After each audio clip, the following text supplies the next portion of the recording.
बेहद सीमित दायरे में हफ्ते के आखिरी दिन होता हुआ कारोबार और बचाए हफ्ते का आखिरी 1.5 घंटा। कहाँ होगी वीकली क्लोजिंग और क्या करें आप अगले हफ्ते मंथली एक्सपायरी की तैयारी, रहेगा इसी पर फोकस। स्वागत है आप सबका फाइनल ट्रेड में। नमस्कार, मैं हूं अनिल सिंघवी। नमस्कार, आपके साथ मैं हूं नेहा आनंद। बहुत सारे तिमाही नतीजे हैं, उन पर भी रहेगी नजर क्योंकि आने वाले हैं बहुत सारे रिजल्ट्स, उनका भी विश्लेषण और कमाई के मौके आपको मिलेंगे। Sir good afternoon. Very good afternoon sir. Very good afternoon. Yes. Okay, तो सर बताइए। मार्केट की वजह से नहीं। अच्छा यस। ओके, तो सर बताइए। मार्केट की वजह से नहीं।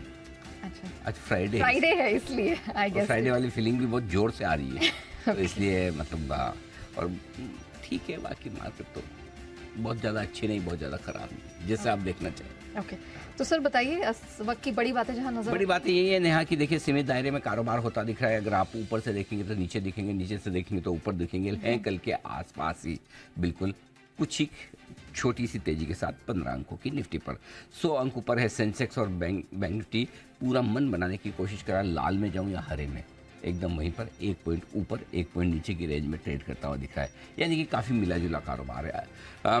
जहाँ तक ब्रॉडर मार्केट का सवाल है, आईटी में जोश है, इसके अलावा ऑटो रियल एस्टेट इंडेक्स मजबूत है, फार्मा, ऑयल गैस, मेटल, सरकारी कंपनियां, एफएमसीजी ये थोड़े कमज़ोर है। आज for change mid cap small cap शेयरों में हल्की कमजोरी आपको देखने को मिली है। यहाँ पर थोड़ा सा नुकसान के साथ कारोबार होता हुआ दिख रहा है, तो थोड़ा सा वहाँ पर जरूर आपको कमजोरी वाला माहौल नजर आएगा। यूरोप के बाजार 1/4 से आधा % तक मजबूत है और डाउ फ्यूचर्स सपाट है। मन बना रहे कि हमें ऊपर जाना चाहिए या नीचे। अभी तक डाउ कोई खास परिवर्तन नहीं, लेकिन हाँ है हरे निशान में, ये कह सकते हैं कि सुबह से डाउ फ्यूचर्स हरे निशान में ट्रेड करते हुए दिखते हैं। लेकिन सर ये निफ्टी का मूवमेंट समझ नहीं आया, इतना चॉपी ट्रेड, इतना छोटे दायरे में इतनी उछल कूद क्यों, ऐसा व्हाट्स द रीजन? मेरे ख्याल से देखिए हफ्ते का आखिरी सेशन है और ये हफ्ता बड़ा मिक्स रहा है। एक्सपायरी तक कल आपने देखा 3 दिन दबाव के रहे हैं। कमज़ोर होने के लिए आप हल्का फुल्का करेक्शन दे चुके हैं, हल्के बाजार हैं और ऊपर से नीचे भी आ चुके हैं और ऊपर से आपको ग्लोबल सपोर्ट मिल रहा है, इसलिए आप तेजी से घट नहीं रहे और हैं एकदम सपोर्ट लेवल के पास। लेकिन बढ़ने के लिए जो एकदम जोश चाहिए वो भी इसलिए मिसिंग है कि पिछले 2 दिनों से देखिए नतीजों का बहुत सपोर्ट नहीं मिल रहा। कल आईटीसी एसबीआई 2 रिजल्ट्स आए, लेकिन दोनों ने ऐसा कोई कमाल किया नहीं। रिजल्ट्स में आप ढूंढने जाओगे, लेंस लगा कर देखोगे तो कोई खराबी दिखेगी नहीं, लेकिन स्टॉक भागते नहीं है। हाँ, तो स्टॉक नहीं चल रहा, तो अब मार्केट बढ़े तो कैसे? आज रिजल्ट बहुत सारे हैं, लेकिन एक भी रिजल्ट ऐसा तो नहीं जिससे कि मार्केट बहुत ऊपर या नीचे हो जाए। मार्केट मूविंग रिजल्ट नहीं है, ठीक है, तो स्टॉक स्पेसिफिक एक्शन पे ज़्यादा फोकस करें। अच्छा, प्लस 3 दिन तक लगातार नीचे घटे और उसमें से 2 दिन तो ग्लोबल सपोर्ट रहा है फिर भी, तो इसलिए हफ्ते के आखिरी trading session wait and watch वाला मूड ज़्यादा है, तो बैंक इंतजार के मूड में ज़्यादा है। अब ऐसे देखेंगे तो निफ्टी आपको मजबूत होते नहीं दिख रहा और ऐसे देखेंगे तो बैंक निफ्टी कमज़ोर होते नहीं दिख रहा। तो मतलब डाइवर्जेंस बहुत है हर एक चीज़ में, बढ़ने के और घटने के रीजन भी पूरे हैं। एक इंडेक्स कमजोर दिख रहा है, एक इंडेक्स मजबूत दिख रहा है। So I think wait and watch वाली सिचुएशन है। मुझे लगता है कि ट्रेडर्स आज आराम करने के मूड में ज़्यादा हैं। ये सोचें कि जो कुछ करना है सोमवार को आकर करेंगे, जो नया तूफानी जो भी करना है। लेकिन बैंक निफ्टी में अभी भी कन्विक्शन है। कन्विक्शन तो दोनों में ही है, निफ्टी में भी है, लेकिन हाँ कन्विक्शन ये है कि अगर आपको तेजी करनी है तो आपका फोकस अब तक ये है कि बैंक निफ्टी पर। लेकिन आज सेकंड हाफ में मिड सेशन से पहली बार ऐसा दिखा कि निफ्टी लीडरशिप लेने के मूड में आ रहा है। पहली बार आप देखिए निफ्टी की थोड़ी सी रिकवरी जो आई वो बेहतर होती हुई दिखे, तो देखते हैं। But in any case bank Nifty तो कहीं भी दूर दूर तक कमजोर है नहीं। और नेहा आज वीकली क्लोजिंग के लिहाज से आपको बैंक निफ्टी 43,475 के नीचे बंद नहीं होना चाहिए, जो बहुत दूर है। उससे पहले एक छोटा लेवल और है 43,650 का, लगता नहीं उसके नीचे भी बंद होगा, क्योंकि 3 दिनों से आप उस लेवल को भी होल्ड कर रहे हैं, उसके नीचे भी नहीं जा रहे हैं। सो आई थिंक बैंक निफ्टी तो बहुत सेफ है क्लोजिंग के लिहाज से। प्रॉब्लम क्लोजिंग के लिहाज से सिर्फ निफ्टी में ही है। 18,250 के नीचे बंद होने के बाद निफ्टी ने पिछले 2 दिनों से हल्की कमजोरी के संकेत दे दिए थे। 18,000 के नीचे अगर बंद होता तो मामला सीरियस हो जाएगा। सो आई थिंक निफ्टी थोड़ा सा आपको उस लेवल पर जाकर बंद होने की कोशिश कर रहा है, जिससे कि आप वीकली बेसिस पर बाजार को देखते हैं तो कंफ्यूज ही रहेंगे, कंसोलिडेशन वाला करेक्शन वाला मार्केट दिखेगा न। तो ओवरऑल आप इसको ऐसे समझ के चलें, एक अच्छी तेजी होने के बाद में बाजार थोड़ा सा समय बिताने की कोशिश कर रहे हैं, रेंज बाउंड होने की कोशिश कर रहे हैं, सपोर्ट लेवल पे खरीदारी करेंगे, ऊपर जहां रुकावट का लेवल आएगा वहां प्रॉफिट बुकिंग। तो एक तरफा तेजी जो रोज बढ़ने वाली थी वो आपके लिए थोड़े समय के लिए रुकी है। सो इस मार्केट को ट्रेड करने का सबसे बढ़िया तरीका है अच्छे सपोर्ट लेवल पे आए, बिना चिंता किए, बिना डरे उस वक्त की स्क्रीन से देखकर डर लगे, लेकिन तब खरीदना है। ऊपर के लेवल पे जब ऐसा लगे कि बढ़िया भागने को तैयार है, अच्छे मजबूत होने की तैयारी, ब्रेकआउट की तैयारी कर रहा है, वहां पर प्रॉफिट बुक करनी है। तो ये क्लोजिंग तक आज यही स्ट्रैटेजी? क्लोजिंग तक आज भी, और इवन सोमवार को भी यही रखनी पड़ेगी, जब तक कि आपको कोई बड़ा ब्रेकआउट ना मिले। और बड़ा ब्रेकआउट कब मिलेगा? वापस से या तो 18,325 या 18,450 की, 18,400 दो में से एक क्लोजिंग, जो भी आप चाहें। एकदम आप थोड़ा रिस्की ब्रेकआउट लेना चाहते हैं, 18,325 के ऊपर निफ्टी बंद होते ही वो दे देगा। जो एकदम आपको आराम से रिस्क फ्री ब्रेकआउट का चाहिए तो 18,400 की क्लोजिंग का इंतजार करें। बैंक निफ्टी तो सिंपल है, 44,150, तो 44,150, 44,200 पार करेगा, नया ब्रेकआउट दे देगा। देखिए, अगर ब्रेकआउट होना है तेजी की तरफ तो पहले तो बैंक निफ्टी ही देगा, कितने कर लीजिए आप। तो आई थिंक तेजी की लीडरशिप बैंक निफ्टी से ही आपको लेनी पड़ेगी। ओके, तो तेजी की लीडरशिप आएगी बैंक निफ्टी से, लेकिन ध्यान रखिएगा वो ब्रेकआउट लेवल्स महत्वपूर्ण है, जिसकी क्लियरेंस जरूरी है निफ्टी और बैंक निफ्टी दोनों के लिए। निफ्टी के लिए 18,325 क्लोजिंग लेवल पर यहाँ पर ऊपर मजबूत होना चालू कर चुका है मार्केट। बिल्कुल, आखिरी 1.5 घंटे में बोलने के साथ ही मैंने देखा कि यहाँ पर अपटेक आने शुरू हो गए धड़ाधड़, और 44,150 ब्रेकआउट ऊपर बैंक निफ्टी के लिए। बहुत कमी होता है ऐसे माहौल में जब वेरी गुड आफ्टरनून हो। नहीं तो ऐसे माहौल में फ्राइडे से मार्केट नहीं, फ्राइडे की वजह से मार्केट ठीक है, कोई दिक्कत नहीं। ओके, चलिए, तो दिक्कत वाली बात नहीं है, बस अपने रेंज को संभाल के चलिएगा। लोअर बैंड पे करनी है खरीदारी, अपर बैंड पे प्रॉफिट बुकिंग की रेंज है, इसको आपको फॉलो करके चलना है। आइए समझ लेते हैं कि बाजार की नजर और कौन से महत्वपूर्ण ट्रिगर्स पर रहने वाली है। कुशल हमारे साथ पूरी डिटेल लेकर जुड़ चुके हैं। कुशल, गुड आफ्टरनून, बताइए। Good afternoon Neha. आप देखिए ट्रिगर्स के लिहाज से आज भी काफ़ी सारे अर्निंग्स एफएनओ स्पेस से आने वाले हैं। निफ्टी से अभी भी जेएसडब्ल्यू स्टील, एनटीपीसी और पावर ग्रिड इसके नंबर्स का इंतजार है। एफएनओ स्पेस से Crompton Greaves consumer electricals, Glenmark pharma, Abbott India समेत Bandhan bank, Hindustan copper, Muthoot finance, Sun TV और पीएनबी के नंबर्स भी आएंगे। जेएसडब्ल्यू स्टील बोर्ड बैठक में नतीजों के साथ साथ क्यूआईपी, एनसीडी या फिर अन्य कोई इंस्ट्रूमेंट्स के जरिए लॉन्ग टर्म फंड जुटाने पर कंपनी विचार करती हुई दिखेगी। साथ ही हिंदुस्तान कॉपर यहाँ पर बोर्ड बैठक में नतीजों के साथ साथ डिविडेंड या क्यूआईपी के जरिए, डिविडेंड और क्यूआईपी के जरिए पूंजी जुटाने पर विचार किया जाएगा। वेदांत फैशंस, इसका ओएफएस रिटेल निवेशकों के लिए आज बंद हो जाएगा। साथ ही आरबीआई की आज बोर्ड मीटिंग होने वाली है, सरकार को ये डिविडेंड पे आउट करने पर कंसिडरेशंस कर सकती हैं। यूएस के लिहाज से फेड चेयरमैन पावेल साहब यहाँ पर एक पब्लिक इवेंट में भी हिस्सा लेते हुए नजर आएंगे। ग्लोबल इवेंट है। जहाँ तक कल का सवाल है, सैटरडे निफ्टी से डिविज लैब और एफएनओ स्पेस से भारत इलेक्ट्रॉनिक्स और एमसीएक्स के नंबर्स भी आएंगे। इसका रिएक्शन आपको मंडे को आता हुआ दिखेगा। संडे को बंसाली इंजीनियरिंग एंड पॉलीमर्स, इसके नंबर्स आएंगे और नंबर्स के साथ साथ डिविडेंड और साथ ही बोनस शेयर जारी करने पर कंपनी विचार करती हुई दिखेगी। सोमवार के हिसाब से बीपीसीएल के नंबर्स पर नजर रखिए। साथ ही एफएनओ स्पेस से श्री सीमेंट, एबी फैशन और इंडिया बुल्स हाउसिंग फाइनेंस के नंबर्स भी आएंगे। थंगमिल ज्वेलर्स यहाँ पर बोर्ड बैठक में नतीजों के साथ साथ डिविडेंड और बोनस शेयर जारी करने पर यह भी विचार करेंगे और गो फर्स्ट के इंसॉल्वेंसी मामले पर एनसीएलटी कोर्ट में फैसला अपना फाइनल सुनाएगी। वेदांता यहाँ पर बोर्ड बैठक में साल के पहले अंतरिम डिविडेंड को लेकर ये बोर्ड बैठक करेंगे। कीस्टोन रियल्टर्स का भी प्री आईपीओ लॉक इन खत्म होता दिखेगा। वेल्सपन इंडिया का बाईबैक बंद हो जाएगा और यूरोप के लिहाज से जो मई महीने का उनका कंज्यूमर कॉन्फिडेंस डेटा है वो भी आएगा। तो काफ़ी सारे ट्रिगर्स हैं ओवर द नेक्स्ट 3 डेज।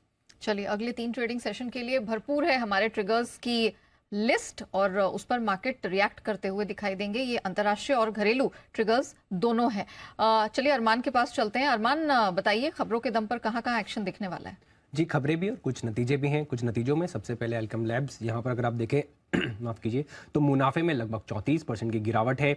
आय में लगभग आपको 17% की बढ़त दिखेगी और मार्जिन्स में भी आपको थोड़ी कट होती है। 13.5% से गिरकर 12.2% के आसपास आए हैं। सारेगामा, यहाँ पर अगर आप बात करें, मुनाफा लगभग 2% के आसपास बढ़ा है, आय वो भी 15% बढ़ी है और अगर आप मार्जिन्स देखें वहाँ पर आपको अच्छी खासी कटौती दिख रही है। 28.5% से गिरकर लगभग 24% के आसपास, 23.7% के आसपास आते हुए दिखे हैं।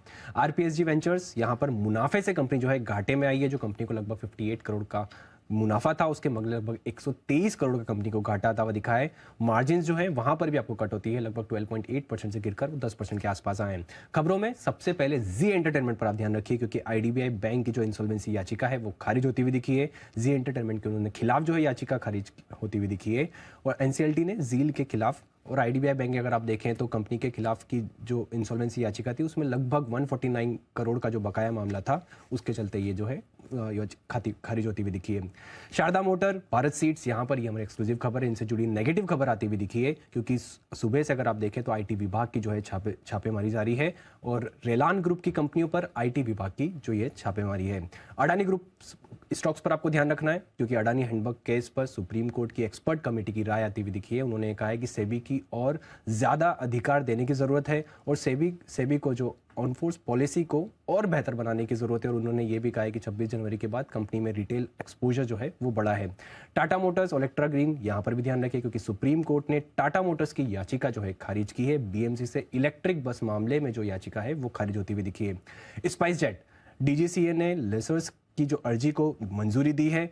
बीएचईएल और ग्लेनमार्क फार्मा, यहाँ पर भी ध्यान रखें, लगभग ब्लॉक डील्स होती हुई दिखी है यहाँ पर 12 लाख शेयरों की, और ग्लेनमार्क फार्मा में लगभग 11 लाख। और अगर बात करें तो लास्ट में अपडेट ये भी आता हुआ दिखा है कि अगले 24 घंटों में अंडमान पहुंचेगा मानसून।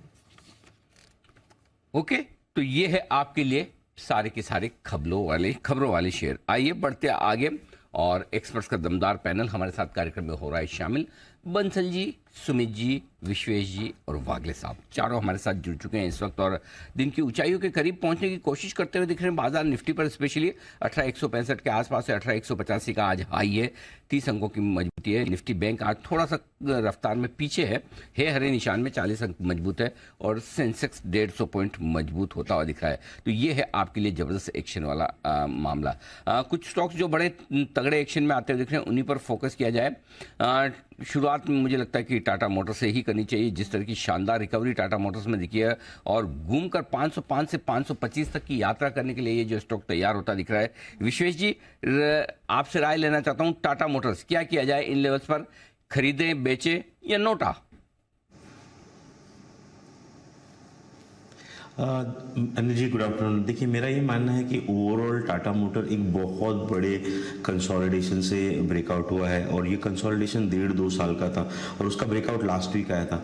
अब उसका जो टारगेट है वो 630 के आसपास है, और लास्ट 2 दिन के पुल बैक को या 3 दिन के पुल बैक को मैं एक बहुत अच्छी एंट्री मानूंगा। तो आज 506-510 की रेंज में एंट्री डेफिनेटली मिलती है। मुझे लगता है यहाँ पे 505 के स्टॉप से अगर खरीदारी करते हैं और ओवरऑल मार्केट सपोर्ट करता है तो 540 इनिशियली एंड देन 560, मुझे लगता है ओवरऑल ऑटो को भी टाटा मोटर आउट परफॉर्म करेगा। और मुझे ये ओवरऑल लॉन्ग टर्म व्यू अगर मुझे पूछे तो मुझे लगता है टाटा मोटर 630 की ओर जा रहा है। So any pull back towards 500, Anil ji, मुझे लगता है टाटा मोटर खरीदना चाहिए। मोटर्स खरीदने की राय आ रही है, और इसी बीच एक के बाद एक करके नंबर्स निकल कर आ रहे हैं। शेयर इंडिया सिक्योरिटीज का नंबर्स निकल के आए थे कुछ समय पहले। रेवेन्यू फ्रंट पर 16.5% की बढ़ोतरी दर्ज हुई है, एबिटा 40% बढ़ा है, मार्जिन बढ़ा है, और पैट में 41% की बढ़ोतरी यहां पर दर्ज हुई है। हालांकि स्टॉक हमने देखा है नंबर्स के बाद बहुत तेजी से नीचे करेक्ट होता हुआ देखा है। सिमिलरली किर्लोस्कर ऑयल, इसमें भी हमने गिरावट देखी। नंबर्स हमने देखा यहाँ, चाहे रेवेन्यू देखें, प्रॉफिट, मार्जिन, कामकाजी मुनाफा, सब में हमने बढ़ोतरी ही देखी, लेकिन स्टॉक वहां पर भी गिरता हुआ नजर आया। कुछ समय पहले ताज जीवीके ने भी अपने नंबर्स जारी किए हैं, कुछ वृद्धि के ही फिगर्स यहां पर आते हुए फिलहाल नजर आए हैं। चलिए एक बिगुल वागले जी के लिए, वागले का wonder.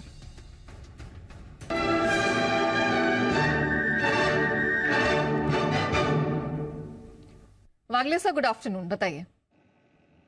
Good afternoon Neha ji, good afternoon Anil जी। इंडियन होटल्स में मुझे स्ट्रेंथ दिखती है। 374.50, 374.75 का करंट भाव है। मुझे लगता है ये 375 ब्रेक होगा तो एक 10 रुपए की मूव आनी चाहिए, आप उसके लिए प्ले करें।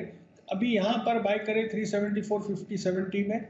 आपका स्टॉप लॉस 371.50 का होना चाहिए, 4 रुपए की रिस्क होगी। ऊपर में 385 का मेरा टारगेट होगा, जो मुझे लगता है मंडे तक आना चाहिए।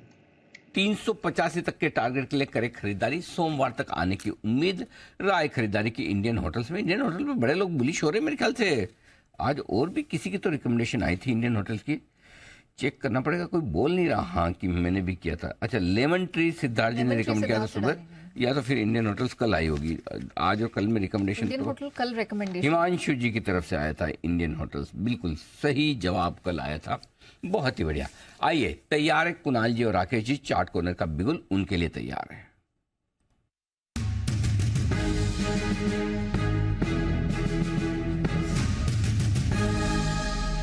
बताएं सर। अनिल जी, अभी आपने इंडियन होटल की बात करी और हिमांशु जी का नाम लिया, तो अनिल जी हिमांशु जी तो एक हफ्ते बाद भी अपनी पिक ऑफ द डे को, मतलब एक हफ्ते बाद भी टारगेट अचीव होता है तो मोहर लगवा लेते हैं। इंडियन होटल अनिल जी मेरा पिछले वीक का पिक ऑफ द वीक था, तो मेरी भी रिकमेंडेशन है अनिल जी इंडियन होटल पर। ओके, अच्छा, तो अब मैं तो क्या करूं मैं इसका मतलब हिमांशु जी का टारगेट कैंसिल करवाऊं या आपका बढ़वाऊं? अनिल जी जी जी कुणाल जी। नहीं नहीं अनिल जी, व्यूअर्स को बताना था सिर्फ। Anil ji pick of the week नहीं अनिल जी, हम जी कुणाल जी। अनिल जी मेरा पिक ऑफ द मंथ है। आप इस महीने जब भी कहेंगे मैं इंडियन होटल्स आपके साथ चलूंगा अनिल जी, तो आप केवल इंडियन होटल्स ले जाने की व्यवस्था कीजिए अनिल जी। बिल्कुल, बस एक्सपायरी में 4 ही दिन बचे हैं, जैसे महीना खत्म, एक्सपायरी खत्म होगी उसके बाद पिक ऑफ द मंथ का खत्म, मैटर ही खत्म, मैटर ओवर। अगले महीने का देखेंगे सर। अब आगे से हम नियम बनाएंगे, कोई ऐसा नहीं कि पिक ऑफ द मंथ इस तरह की चीज है जिसमें रेस्पॉन्सिबिलिटी एंकर किया जाए। बताएं सर, आपका चार्ट कौन है? अनिल जी चार्ट कॉर्नर है इन्फोसिस, जिसके इसी महीने में नतीजे आए थे। गिरा था स्टॉक, 17 अप्रैल को स्टॉक गिरा था, एकदम दबा हुआ है, पूरा आईटी स्पेस दबा हुआ है। इन्फोसिस के अंदर एक पॉजिटिव क्रॉसओवर देखने को मिल रहा है, पिछले 2 दिन के हाइस के ऊपर निकला है, ग्रेड ए पॉजिटिव क्रॉसओवर देखने को मिला है। एक्सपायरी के नजरिए से एक परफेक्ट कैंडिडेट शॉर्ट कवरिंग का, परफेक्ट कैंडिडेट लॉन्ग का लग रहा है, और काफी अच्छा पुल बैक 1310 1315 तक का पुल बैक दिखाने का दमखम रखता है। इन्फोसिस पे खरीदारी की राय है। ओवर टू कुणाल जी। अनिल जी देखिए, नेस्डैक में हमने जबरदस्त तेजी कल के ट्रेड में आते हुए देखी है, और आईटी स्टॉक्स में वापस से हम इसमें मोजो लौटते हुए देख रहे हैं। तो मौजूदा स्तरों पर बाय करके चलना है। इन्फोसिस यहां पर एक स्टॉप लॉस रखें, स्टॉप लॉस 1260 1260 पर स्टॉप लॉस रखकर खरीदारी करें। पहला टारगेट इन्फोसिस के लिए होगा 1295 1295, इवेंचुअल टारगेट 1315 1315। इस टारगेट के लिए इन्फोसिस में खरीदारी करें। चलिए, इन्फोसिस पर वो राय आती हुई खरीदारी की रेकमेंडेशन, लेकिन नजर डालिए स्क्रीन पर मदरसन सुमी, इसके नतीजे आ गए हैं। आय में वृद्धि दिखी है, 1864 करोड़ की बढ़ोतरी यहां पर दर्ज हुई है। कंसोआय का वो फिगर सामने आता हुआ, और स्टॉक में मजबूती के साथ ही फिलहाल तो ट्रेड होता हुआ नजर आ रहा है। मुनाफे के फिगर में जोरदार बढ़ोतरी यहां पर दिखी, 138 करोड़ का मुनाफा यहां दर्ज हुआ है। वाई आधार पर देखा जाए तो डबल डिजिट से ट्रिपल डिजिट में वो जंप होता हुआ दिख रहा है। छोटे दायरे का ट्रेड है, लेकिन एकाएक नंबर्स आने के बाद कुछ अपसाइड बनता हुआ दिख रहा है। मदरसन सुमी, इस पर एक चेक ले लेते हैं। सुमित जी, क्या राय होगी? मदरसन सुमी वायरिंग, सुमित जी। नया मेरे को लग रहा है कि स्टॉक के अंदर पोजीशंस एक बार होल्ड करके चलें। स्टॉक के अंदर लोअर लेवल से एक रिबाउंड है, और अच्छी खासी तेजी पिछले 3 महीने 4 महीने में स्टॉक में हमने देखी है। 55-90 के आसपास स्टॉक अभी ट्रेड कर रहा है। स्टॉक के अंदर यहां से ऊपर में 58 का लेवल टूटने के बाद 62 से 65 रुपए तक के लेवल आने वाले दिनों में स्टॉक के अंदर देखने को मिल सकते हैं, तो पोजीशंस होल्ड करके चलने का सलाह रहेगा। मदरसन सुमी वायरिंग ये स्टॉक रिजल्ट के बाद थोड़े एक्शन में आने की कोशिश करता हुआ देखा, कोशिश करेगा तो आ भी जाएगा, ऐसा आप मानकर चल सकते हैं। आइए बढ़ते आगे, और वक्त है न्यूज़ पर व्यूज सेगमेंट का। एक खास खबर पर हम मुलाकात करवा रहे हैं आपकी, और वो खबर म्यूचुअल फंड में चार्जेस को लेकर ज़्यादा ट्रांसपेरेंसी लाने और चार्जेस को कम करने के लिए सेबी ने एक कंसल्टेशन पेपर जारी किया। और आपने सुबह देखा ही कि किस तरह से लगभग सारे म्यूचुअल फंड्स के शेयर आज कमज़ोर होते हुए दिखे हैं, और लोगों का यह मानना है कि म्यूचुअल फंड्स की कमाई पर असर पड़ेगा। लेकिन दूसरी ओर जो म्यूचुअल फंड इन्वेस्टर्स हैं उनके लिए चार्जेस कम होते दिखेंगे। तो आइए देश के जाने माने वेल्थ क्रिएशन एक्सपर्ट और साथ ही पर्सनल फाइनेंस एक्सपर्ट आनंद राठी वेल्थ मैनेजमेंट के डिप्टी सीईओ फिरोज अजीज साहब हमारे साथ कार्यक्रम में शामिल हो रहे हैं। जरा उन्हीं से जाना जाए, समझा जाए। सबसे पहले तो फिरोज अजीज साहब, बहुत बहुत स्वागत है आपका, धन्यवाद समय देने के लिए। फिरोज सर, ये बताइए कि क्या वजह है कि सेबी ने इस तरह का कंसल्टेशन पेपर लाने की जरूरत समझी? अनिल सर नमस्कार सर। पहले तो ये बात है कि 2 कारण हैं मेरे हिसाब से। एक तो है कि कॉस्ट की ट्रांसपेरेंसी बहुत इंपॉर्टेंट है। अगर टोटल एक्सपेंस रेशियो कह रहे हैं तो टोटल में तो हर चीज का टोटल होना चाहिए, जो भी बाहर है उसको अंदर लाने की कोशिश कर रहे हैं, बिकॉज टोटल एक्सपेंस रेशियो में टोटल के बाहर कुछ नहीं होता generally as an accounting practice. आप खुद ही बहुत बड़े सीए हैं Anil ji, so that's point 1। दूसरी चीज, एक इंपॉर्टेंट चीज ये है कि मिस सेलिंग को कर्व करने की कोशिश कर रहे हैं। राइट। अगर आप मिस सेलिंग को कर्व करने की कोशिश कर रहे हैं तो जो कमीशन बेस्ड एडवाइस मिल रही है लोगों को, वो डेटा के हिसाब से, क्योंकि सभी के पास कई गुना ज्यादा डेटा होता है, इंडस्ट्री पार्टिसिपेंट से, अगर मिस सेलिंग देखते हैं 2-3 चीजों पे, उसको कर्व करने की। So these are the 2 umbrella reasons why Anil ji मेरे हिसाब से ये बड़ा सा एलॉबरेट कंसल्टेशन पेपर बिल्कुल। तो आपने जी आपने दोनों पॉइंट बहुत अच्छे से समझाया। अब मैं पहले पॉइंट पर फोकस करता हूं। सारे खर्चे एक ही अम्ब्रेला में आ जाए, एक साथ आ जाए। TER इस शब्द का बड़ा इस्तेमाल किया जाता है, यानी कि टोटल एक्सपेंस रेशियो। अब ये बताएं सर, इस TER में अब क्या क्या खर्चे आ जाएंगे, पहले क्या नहीं आ पाते थे, और पहले कितने एडिशनल होते थे जो अब इसी में आ जाएंगे? जरा इसका एक, आप तो इतनी इंडस्ट्री की बड़ी गहरी समझ रखते हैं, जरा ये समझाइए। तो ये टोटल एक्सपेंस रेशियो में सबसे बड़ा जो कंपोनेंट बाहर था वो था ब्रोकरेज का। जब ब्रोकरेज होती है वो भी कम करी गई थी सेबी के माध्यम से। इंस्टीट्यूशनल ब्रोकर के थ्रू जो एग्जीक्यूशन होता है वो एक इंपॉर्टेंट कंपोनेंट है। दूसरा, एग्जिट लोड के जो अगेंस्ट एक 0.05% का फ्लैट क्रेडिट मिलता था, वो भी बाहर था। ये 2 इंपॉर्टेंट अहम थे उसको अंदर लाने की। और तीसरा सबसे बड़ा कंपोनेंट एक्चुअली वो था जीएसटी ऑन फंड मैनेजमेंट फी, ये बाहर थी। ये 3 चीजें एक टोटल अगर आप करें तो 18% ऑन फंड मैनेजमेंट फी, अगर फंड मैनेजमेंट फी 50 से 60 पैसा है तो उसकी आप 18% मान ले, तो 12-15 पैसा की जीएसटी और ब्रोकरेज और एग्जिट लोड के लियो में जो 0.05 चार्ज होता था for the last few years, ये 3 बाहर रहते हैं। ओके, तो अब ये 3 जो खर्चे बाहर थे अभी आ जाएंगे, यानी कि कुल मिलाकर अब या तो म्यूचुअल फंड इससे बढ़ाएं या फिर खुद एब्जॉर्ब करें। बढ़ाने की गुंजाइश है, अनुमति मिलेगी, या फिर ये इतना 15 बेसिस पॉइंट या जितना भी आप बता रहे हैं 18 बेसिस पॉइंट जो फर्क पड़ने वाला है, जो वो अब म्यूचुअल फंड के लिए खर्चा ज्यादा हो जाएगा या कमाई कम हो जाएगा, कैसे देखना चाहिए? अनिल से देखिए, हर एएमसी का ना तालमेल बहुत अलग है। क्योंकि आप देखें, अब ब्रोकरेज के लिए उन्होंने खुद ने, सेबी ने एक समाधान दिया है कि आप खुद ही ब्रोकिंग लाइसेंस क्यों नहीं ले लेते, तो ब्रोकरेज क्यों देते हैं। उस समाधान से आर्बिट्राज फंड हो गई, जिसमें ब्रोकरेज दिया जाता है बट डेट फंड है, तो उसमें तो आपको कोई दिमाग लगाने की बात नहीं है, ब्रोकर की जरूरत नहीं है, आप खुद ही ब्रोकिंग लाइसेंस ले रहे हैं, तो ब्रोकरेज कॉस्ट कम हो गई। बट इक्विटी म्यूचुअल फंड्स में जो फंड मैनेजर कई सारे सेल साइड एनालिस्ट का रिकमेंडेशन लेके अपना पोर्टफोलियो क्रिएट करते हैं, वो ब्रोकरेज नहीं देंगे तो कैसे उनको एडवाइस मिलेगी? तो इन्वेस्टर का नुकसान भी हो सकता है, बिकॉज ब्रोकरेज घटाते ही इंस्टीट्यूशनल ब्रोकर की इंटरेस्ट चली जाएगी। फिक्स्ड फी देंगे तो कितनों को देंगे? आज हजारों सेल साइड एनालिस्ट हर 39 जो म्यूचुअल फंड कंपनियां हैं उनके लिए काम करती हैं फ्री में, apart from this variable, nothing apart from this variable cost of brokerage. So मेरे हिसाब से पॉइंट 1 जो आपका प्रश्न है, अंदर आएंगी तो क्या कमाई घटेगी? डेफिनेटली घटेगी। कमाई घटने की वजह से क्या इन्वेस्टर का फायदा ही होगा, ये देखा जाएगा। क्योंकि अगर कमाई घट गई और सेल साइड एनालिस्ट का इंटरेस्ट कम हो गया, हजारों लोग जो काम करते हैं 149 फंड मैनेजर्स के लिए, जो इक्विटी फंड मैनेजर्स हैं, उनकी तादाद कम हो गई, तो कैसे इन्वेस्टर का भला होगा? कॉस्ट तो कम होगी, क्या उसकी कमाई कम होगी एनएवी के माध्यम से? ये देखना इंटरेस्टिंग कॉन्सेप्ट है। दोनों तरफ है मामला। बात तो सही है कि अगर जो एडवाइजर या डिस्ट्रीब्यूटर कमाएगा नहीं तो वो सर्विस कैसे देगा। लेकिन एक चीज़ है, अब वैसे तो एक और फैसिलिटी है, काफ़ी लोग आजकल यूज़ भी करते हैं, डायरेक्ट प्लान्स हैं। आप सीधे म्यूचुअल फंड में जाकर खुद ही निवेश कर लीजिए, जहाँ पर आपको ज़रूरत नहीं है एडवाइज़र की।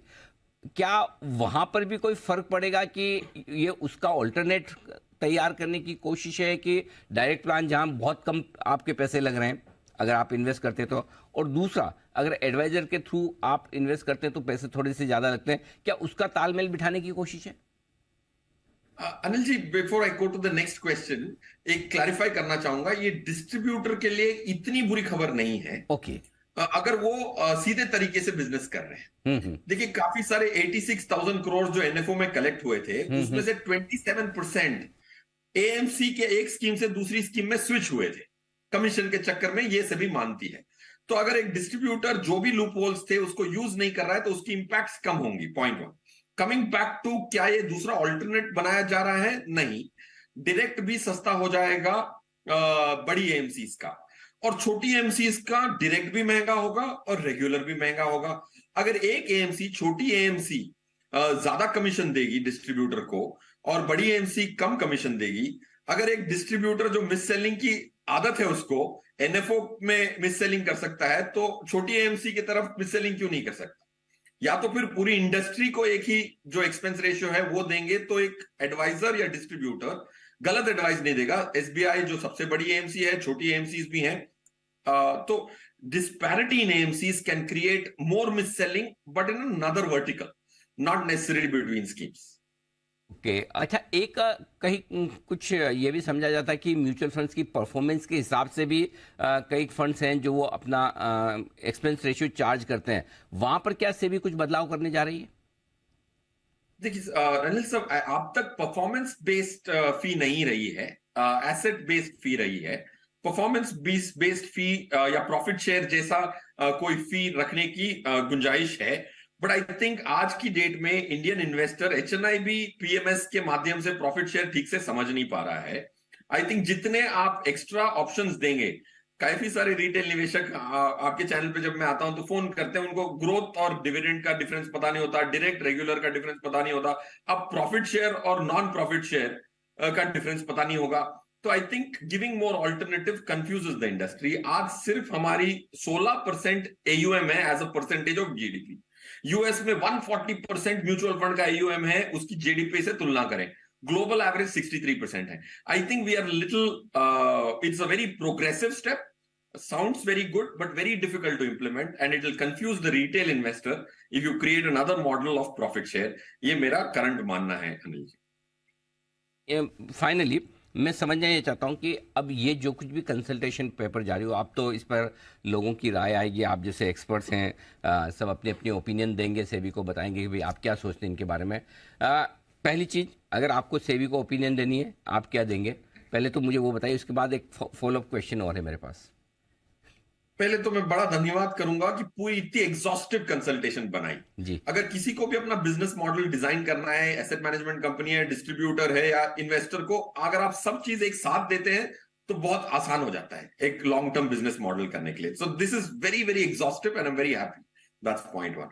पॉइंट 2, आप बहुत कंसिस्टेंट हैं, तो इसीलिए क्योंकि मिस सेलिंग कर्व करनी है, आपको कॉस्ट कम करने हैं, ये दोनों हर सर्कुलर में कंसिस्टेंट है। सो ये दो चीजें मैं जरूर कहूंगा कि exhaustive is very good, consultancy मतलब it's consistent, very good, but बहुत सारी चीजें ऑप्टिकली अच्छी दिखती हैं इन्वेस्टर के लिए, आज कॉस्ट घटा देंगी बट लॉन्ग टर्म रिटर्न्स घटने की भी संभावना के ऐसे 2 आइटम जरूर हैं out of the 13 which are laid out. Okay, अच्छा अब ये बताएं सर, म्यूचुअल फंड इन्वेस्टर्स पर क्या असर पड़ेगा और म्यूचुअल फंड्स पर क्या असर पड़ेगा अगर ये consultation paper as it is लागू कर दिया जाए, इसको गाइडलाइन बना दी जाए? तो मेरे हिसाब से range of decrease in AMC, मेरा ये मानना है, of course Anil ji, you have to pardon me for the accuracy inaccuracy of this, but मेरा मानना है कि डिस्ट्रीब्यूटर में 3 से 4% की रेवेन्यू से 25% की रेवेन्यू को इंपैक्ट पड़ सकता है अगर कोई B30 और बहुत सारे जो प्रावधान थे उसका प्रयोग कर रहा था, लाइक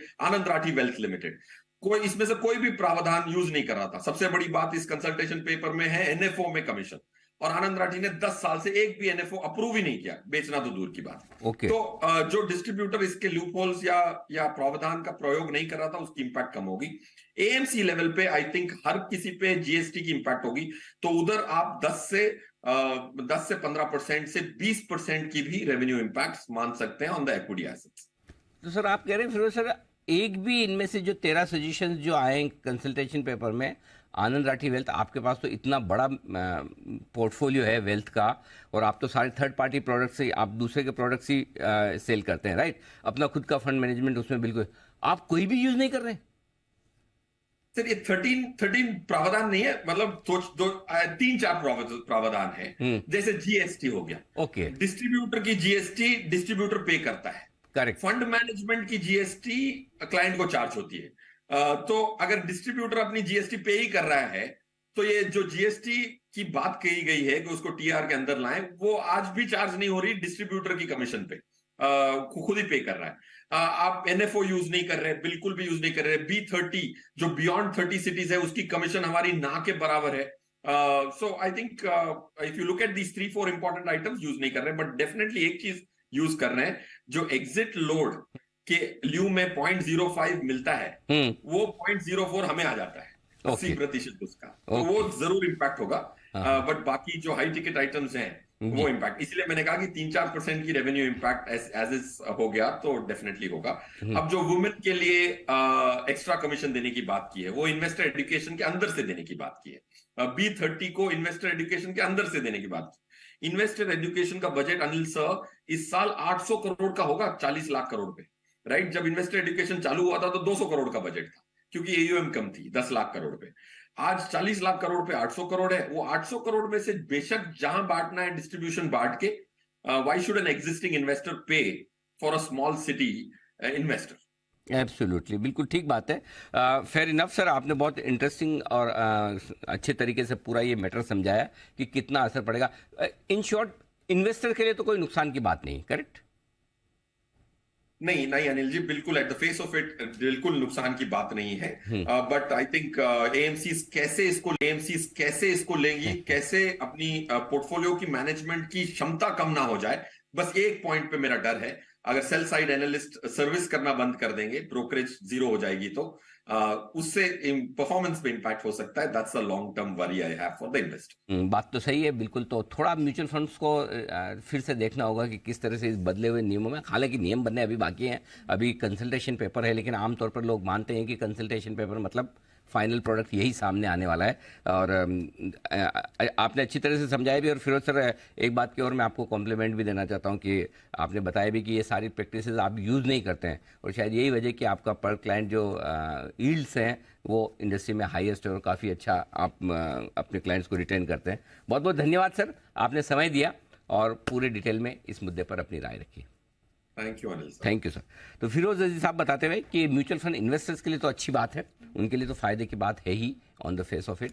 इंडस्ट्री के लिए थोड़े से एडजस्टमेंट करने होंगे, म्यूचुअल फंड्स की कमाई पर थोड़ा पड़ सकता है असर। बिल्कुल, इसी बीच सर काफी सारे नंबर्स यहाँ पर आए हैं, वो क्विकली मैं यहाँ पर सम अप कर देती हूँ। वेस्ट कोस्ट पेपर, इनके नंबर्स जो कंसो आए हैं, 27% की वृद्धि दिखी। एबिटा और पैट ट्रिपल डिजिट % ग्रोथ यहाँ पर देखने को मिली है। रेट गेन की भी बात करें तो अच्छे नंबर्स ही रहे हैं। एबिटा 108% की ग्रोथ यहाँ दर्ज हुई है। पैट 183% बढ़ा है। लेकिन Arvind smart spaces not such good set of numbers. अगर आय पर नजर डालें, -42% आय यहाँ पर दिखी है। मार्जिन बढ़ा है लेकिन पैट है उसमें 33-34% की गिरावट यहाँ पर दर्ज हुई है। ओके, तो ये है आपके लिए नतीजे आते हुए एक के बाद एक लगातार, और अब से लेकर 3:30 बजे तक आते रहेंगे। तब तक आ चुके हैं सेठी साहब, बिगुल के साथ स्वागत।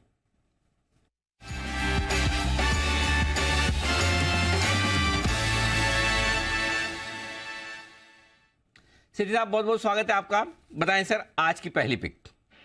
Good afternoon Anil ji. Good afternoon Neha. Anil ji, आज जो 2 स्टॉक है उसमें एक कैश मार्केट का स्टॉक है और एक F&O का स्टॉक है आज। तो पहले कैश मार्केट का स्टॉक देता हूँ अनिल जी। जो स्टॉक में खरीदारी करनी है, स्टॉक का नाम है सोलर इंडस्ट्रीज, जो अभी 2785 के लेवल पे ट्रेड करता है। 2700 नहीं, 3700, 3785 के लेवल पे ट्रेड करता है। शॉर्ट टर्म टारगेट है 3900 और स्टॉप लॉस रखना है 3740। एक बहुत ही जबरदस्त कंपनी है जो डिफेंस सेक्टर में कारोबार करती है। डिफेंस सेक्टर के लिए मेनली एक्सप्लोसिव्स बनाती है, फिर इसके अलावा प्रोपेलेंट्स बनाती है, मिसाइल्स और रॉकेट्स के लिए वॉरहेड्स बनाती है। और within explosives, industrial explosives से इनके अराउंड 73% रेवेन्यूज आते हैं, जिसमें Coal India is their major client और बाकी नॉन कोल इंडिया भी कई सारी कंपनियों के लिए काम करती है। एक जबरदस्त 3000 करोड़ की ऑर्डर बुक है। फिर इन्होंने हाल ही में राजस्थान एक्सप्लोसिव केमिकल्स नाम की कंपनी को अक्वायर किया, जिससे नॉर्थ इंडिया में स्ट्रांग हो जाएगी कंपनी। अब फाइनेंशियल्स पे आते हैं। मार्च तिमाही बहुत ही दमदार थी। 220 करोड़ का पैट आया, जो पिछले साल मार्च तिमाही में 175 करोड़ का पैट था। अच्छे फंडामेंटल्स है। Operating profit margin close to 18-20%, return on equity है 23%, रिटर्न ऑन कैपिटल एम्प्लॉयड 27%। अच्छी दर से कंपनी ग्रो कर रही है। और FIS भी बुलिश लगते हैं, 21% स्टेक ओन करते हैं, जिसमें अच्छे नाम है, फिडेलिटी है, वेंगार्ड है, SBI, कोटक, HDFC, ये सब ओन करते हैं। मुझे लगता है ये स्टॉक यहाँ से अच्छा करेगा। यहाँ पे खरीदारी करने की सलाह। 3900 का टारगेट, 3740 का स्टॉप लॉस। ओके, तो ये है आपके लिए सोलर इंडस्ट्रीज। आइए दूसरी पिक भी जान लें। और सेठी साहब कह ही रहे हैं कि दूसरी पिक तो F&O वाली है। सेठी साहब बताएं सर। दूसरा stock Anil ji F&O space से है। स्टॉक का नाम सुन के आपको भी अच्छा लगेगा अनिल जी। स्टॉक है टाटा कम्युनिकेशंस, जिसके फ्यूचर्स में खरीदारी करने की सलाह है। 29-30 रुपए के लेवल पे ट्रेड करता है। पहले शॉर्ट टर्म टारगेट है 1260 के, स्टॉप लॉस 1215 का। एक जबरदस्त कंपनी है जो कि एक ग्लोबल टेलीकॉम सर्विस प्रोवाइडर है। मेनली आपके क्लाउड है, मोबिलिटी है, नेटवर्क है, डेटा सेंटर, इस तरह की सर्विसेज प्रोवाइड करती है। 500 में से 300 फॉर्च्यून 500 कंपनीज के साथ इनका पार्टनरशिप है। बाकी इनका जो सबमेरीन केबल नेटवर्क है वो one of the world's most advanced और लार्जेस्ट केबल नेटवर्क है, और कंपनी 5 कॉन्टिनेंट्स में तो among the top 5 IP providers है। इसके अलावा 240 देशों में पब्लिक और प्राइवेट नेटवर्क कनेक्टिविटी का काम करती है, और होलसेल वॉइस प्रोवाइडर में वर्ल्ड की लार्जेस्ट कंपनी है जो कि एक वीक में करीबन 1 बिलियन मिनट्स कैरी करती है, मतलब 100 करोड़ मिनट्स। 1600 से ज्यादा टेलीकॉम कंपनीज के साथ इनकी पार्टनरशिप है। तो इस तरह की दमदार कंपनी है। हाल ही में नतीजे बहुत अच्छे थे। उसके बाद हमने स्टॉक में एक अच्छी खासी तेजी देखी। स्टॉक कुछ 1300 के लेवल्स तक गया, और वहां से ये जो बाजार में गिरावट आई है उसमें ये स्टॉक भी करेक्ट हुआ है और इन लेवल्स पे 1228-29 के लेवल्स पे आया है। बट मुझे लगता है अब ये वापस चलने को तैयार है। एक हाई मार्जिन बिजनेस है, return on equity is more than 100% इस कंपनी की। एक टाटा ग्रुप की कंपनी, और जिस तरह से भारत में भी 5G सर्विसेज रोल आउट हो रही है और जो ये कंपनी काम करती है, बहुत ही ट्रिमेंडस अपॉर्चुनिटी है। अच्छी ग्रोथ आगे भी रहेगी। FIs भी बुलिश अराउंड 31% स्टेक ओन करते हैं, जिसमें HDFC है, मिरे है। मुझे लगता है ये स्टॉक अब वापस अच्छा करेगा। यहाँ पे खरीदारी करने की सलाह। 1260 का टारगेट, 1215 का स्टॉप लॉस। Very well. तो सेठी सर की तरफ से 2 रिकमेंडेशन, सोलार इंडस्ट्रीज 3900 का टारगेट, 3740 का स्टॉप लॉस, और टाटा कम्युनिकेशन फ्यूचर्स 1260 का छोटी अवधि का टारगेट है और 1215 का स्टॉप लॉस। आइए अब वक्त हो गया 2:30 बजे की स्ट्रैटेजी का। बिल्कुल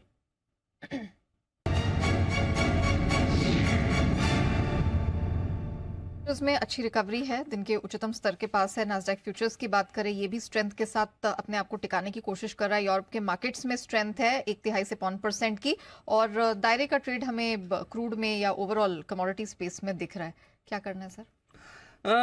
मेरे ख्याल से वीकली क्लोजिंग इतनी बुरी नहीं हो रही। शायद जो कल तक का बड़ा प्रेशर था वीकली एक्सपायरी का, जिसमें थोड़ी सी ट्रेडिंग पोजीशन लॉन्ग साइड पर ज़्यादा थी, वो हल्की हो गई। थोड़ी बची खुची आज फर्स्ट हाफ में हल्की होगी। तो हल्के बाजारों में ऐसा मैं क्यों कह रहा हूँ नेहा, वो मैं बताना चाहता हूँ। पुट कॉल रेशियो निफ्टी का 0.76 है, बैंक निफ्टी का 0.72 है, जो लोअर साइड पर है। ओवरसोल्ड तो नहीं है, लोअर साइड पर है, वो जरूर है। दूसरी बात, 18,100 पर हाईएस्ट ओपन इंटरेस्ट है पुट में, लगभग 96 लाख शेयरों का ओपन इंटरेस्ट है, वो आपके लिए सपोर्ट का काम करेगा। लेकिन ऊपर रुकावट के लिए जगह है आपके लिए 18,200, 225, और उसकी वजह ये कि 18,200 के कॉल राइटर्स भी दम लगाकर खड़े हैं, लगभग 1 करोड़ 35 लाख शेयरों के आसपास। तो अब बचे हुए समय में आपके लिए नीचे 18,100, 125 सपोर्ट का काम करेगा। इस रेंज में आते ही खरीदारी और शॉर्ट कवरिंग होती दिखेगी, और ऊपर में 18,200, 225 आपके लिए रुकावट की जगह के तौर पर रहेगी। इस रेंज में आने पर आपको थोड़ी बहुत प्रॉफिट बुकिंग आएगी। अगर 3 बजे के पहले आप 18,275 को पार करके टिक जाते हैं, तब तो आप एग्रेसिव शॉर्ट कवरिंग देखेंगे, और फिर से क्लोजिंग 18,250 के आसपास आएगी। अब 18,250 की क्लोजिंग की बहुत ज़्यादा इंपॉर्टेंस है, और वो ये कि पिछले 2 सेशन से आप 18,250 के नीचे बंद होने का कमजोरी का पहला संकेत दे रहे थे। लेकिन अगर तीसरे दिन उसके ऊपर बंद हो जाते हैं, वीकली क्लोजिंग आज शुक्रवार है, अगर 18,250 को आप वीकली बेसिस पे होल्ड कर सकते हैं तो आप कमजोर हुए ही नहीं, ये मान सकते हैं।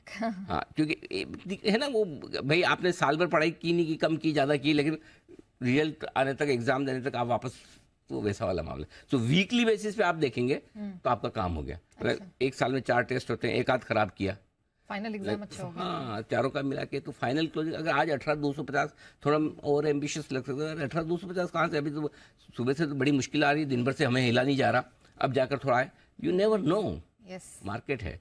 सो 18,200, 225 आपके लिए ऊपर का कंजेशन जोन है, वहाँ प्रॉफिट बुक करिए। अगर 18,250 के ऊपर आज बंद होता है तो सोमवार के लिए तेजी की पोजीशन बना के जाना चाहिए, अभी से बता रहा हूँ। ठीक है। नीचे में 18,100 के आसपास स्ट्रॉन्ग सपोर्ट है, वहाँ आएगा तो खरीदारी करनी। ये निफ्टी के data. Bank Nifty bank Nifty 43,800 के ऊपर निकलकर जो ये ट्रेड करना शुरू कर रहा है आखिरी 1 घंटे में जाने के पहले, ये अच्छा संकेत दे रहा है, क्योंकि 43,700, 43,800 पर पुट राइटर दबाकर बैठे हुए हैं, जो थोड़ा सा बैकफुट पर आ सकते हैं। नो डाउट बैंक निफ्टी के लिए सबसे बड़ा चैलेंज 44,000 के आसपास का है।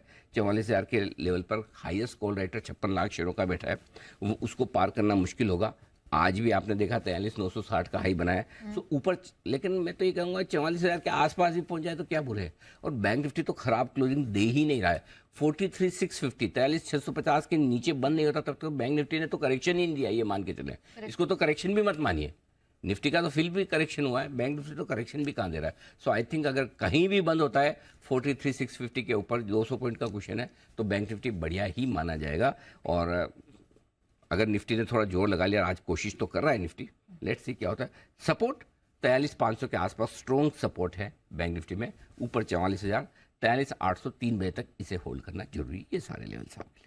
ओके चलिए, तो कोई दिक्कत की बात अभी नजर नहीं आ रही। 18,125 ये अच्छी स्ट्रॉन्ग सपोर्ट रेंज है। बढ़ने में भी क्या है नया, देखिए जब है ना, एक तो ये कि 3 दिनों की गिरावट के बाद वीकेंड सेशन, सुस्त और कमजोरी का मूड, मतलब जब आपकी परफॉर्मेंस खराब माहौल में आए ना, उसकी वैल्यू ज्यादा है, अचीवमेंट है। हाँ उसकी वैल्यू ज्यादा है। अच्छे माहौल में तो हर कोई आके करे, मतलब अगर रोज मार्केट बढ़ रहा है, रोज सबका मूड अच्छा है, जिसको नहीं लेना वो भी लेता है, अच्छा है बाजार कैसा बढ़िया है, अच्छा लेते चलो। लेकिन जब खराब है तब कौन लेता है, या जब 3 दिन से गिरा पता नहीं और गिरेगा और नीचे, आज भी सुस्त है, ऐसे माहौल में अगर कोई खरीद रहा है, क्योंकि वहां सेलर भी आपको मिलते हैं, और तब जो बढ़ता है ना, ये क्वालिटी वाली रिकवरी है। ओके, तो आपने कौन सी सुबह रिकवरी बोली थी?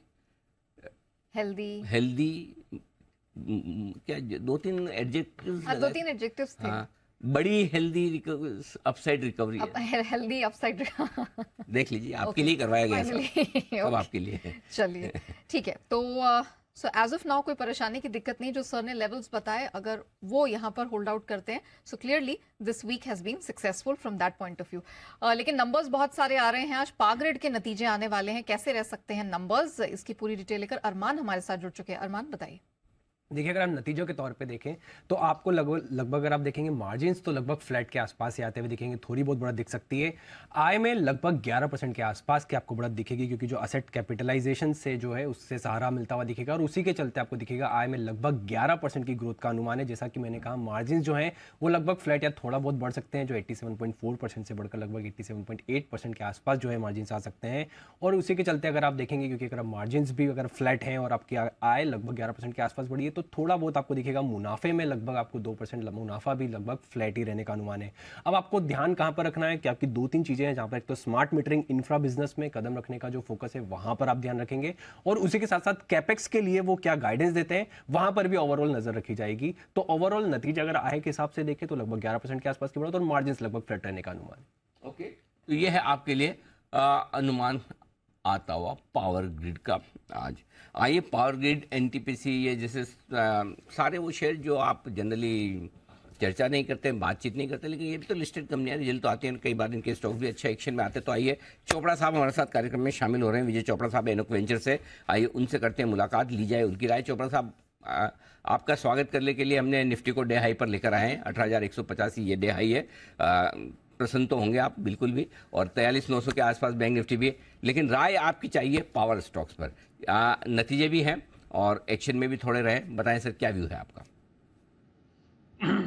पावर की जहाँ बात है, मुझे लगता है कि भारत में पावर की रिक्वायरमेंट निरंतर बढ़ती रहेगी, और अभी भी पीक पावर डिमांड जो है वो अभी मैं पढ़ रहा था, it is the highest in history.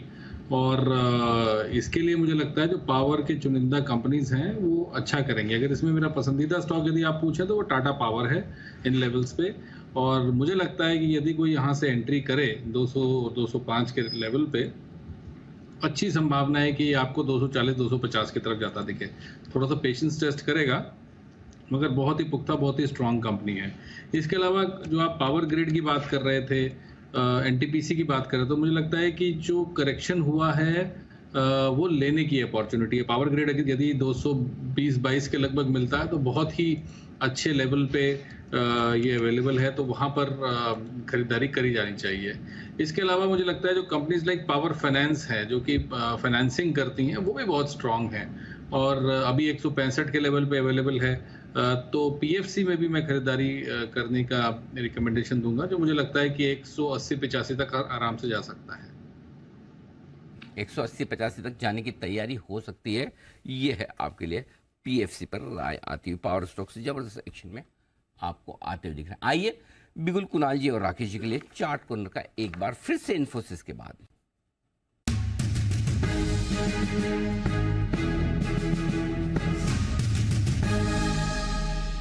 बताएं सर।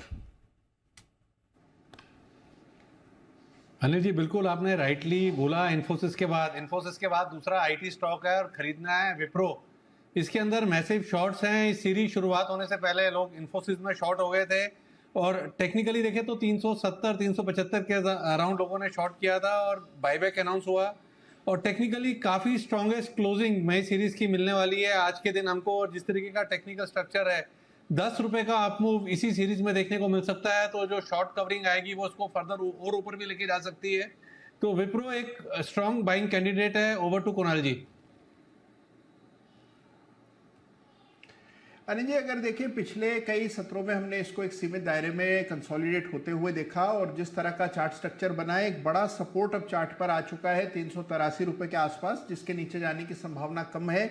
ब्रेकआउट आज के ट्रेड में आता हुआ दिख रहा है। अच्छा ओपन इंटरेस्ट बिल्टअप है, तो मौजूदा स्तरों पर बाय करके चलें। 384 रुपए पर 384 पर स्टॉप लॉस रख लें। पहला टारगेट होगा 393 रुपए का, 393 का पहला टारगेट और 398 रुपए का दूसरा टारगेट, जिसके लिए विप्रो में हमारी खरीदारी कराए। ओके, आईटी शेयर में फिर से जान लौटती हुई दिख रही है और कुणाल जी, राकेश जी कुछ ज्यादा ही बुलिश होते दिख रहे हैं। इन्फोसिस के बाद विप्रो भी आ गया है लिस्ट में। लगता है कुछ आईटी शेयरों में कमाल होने की तैयारी आपको दिख रही है। और 384 का एक छोटा सा स्टॉप लॉस विप्रो में 4 रुपए नीचे का लगाना है 393 398 के टारगेट के लिए। आइए एक बेहद इंटरेस्टिंग खबर की तरफ बढ़ते हैं आगे। और केवाईसी के चक्कर में लाखों ट्रेडिंग अकाउंट बंद हो सकते हैं।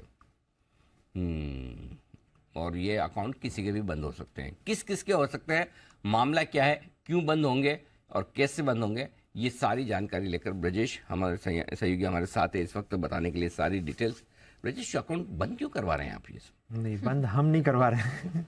दरअसल ऐसा था कि जो केवाईसी रजिस्ट्रेशन एजेंसीज होती हैं उनको एक मोहलत दी गई थी 6 महीने में।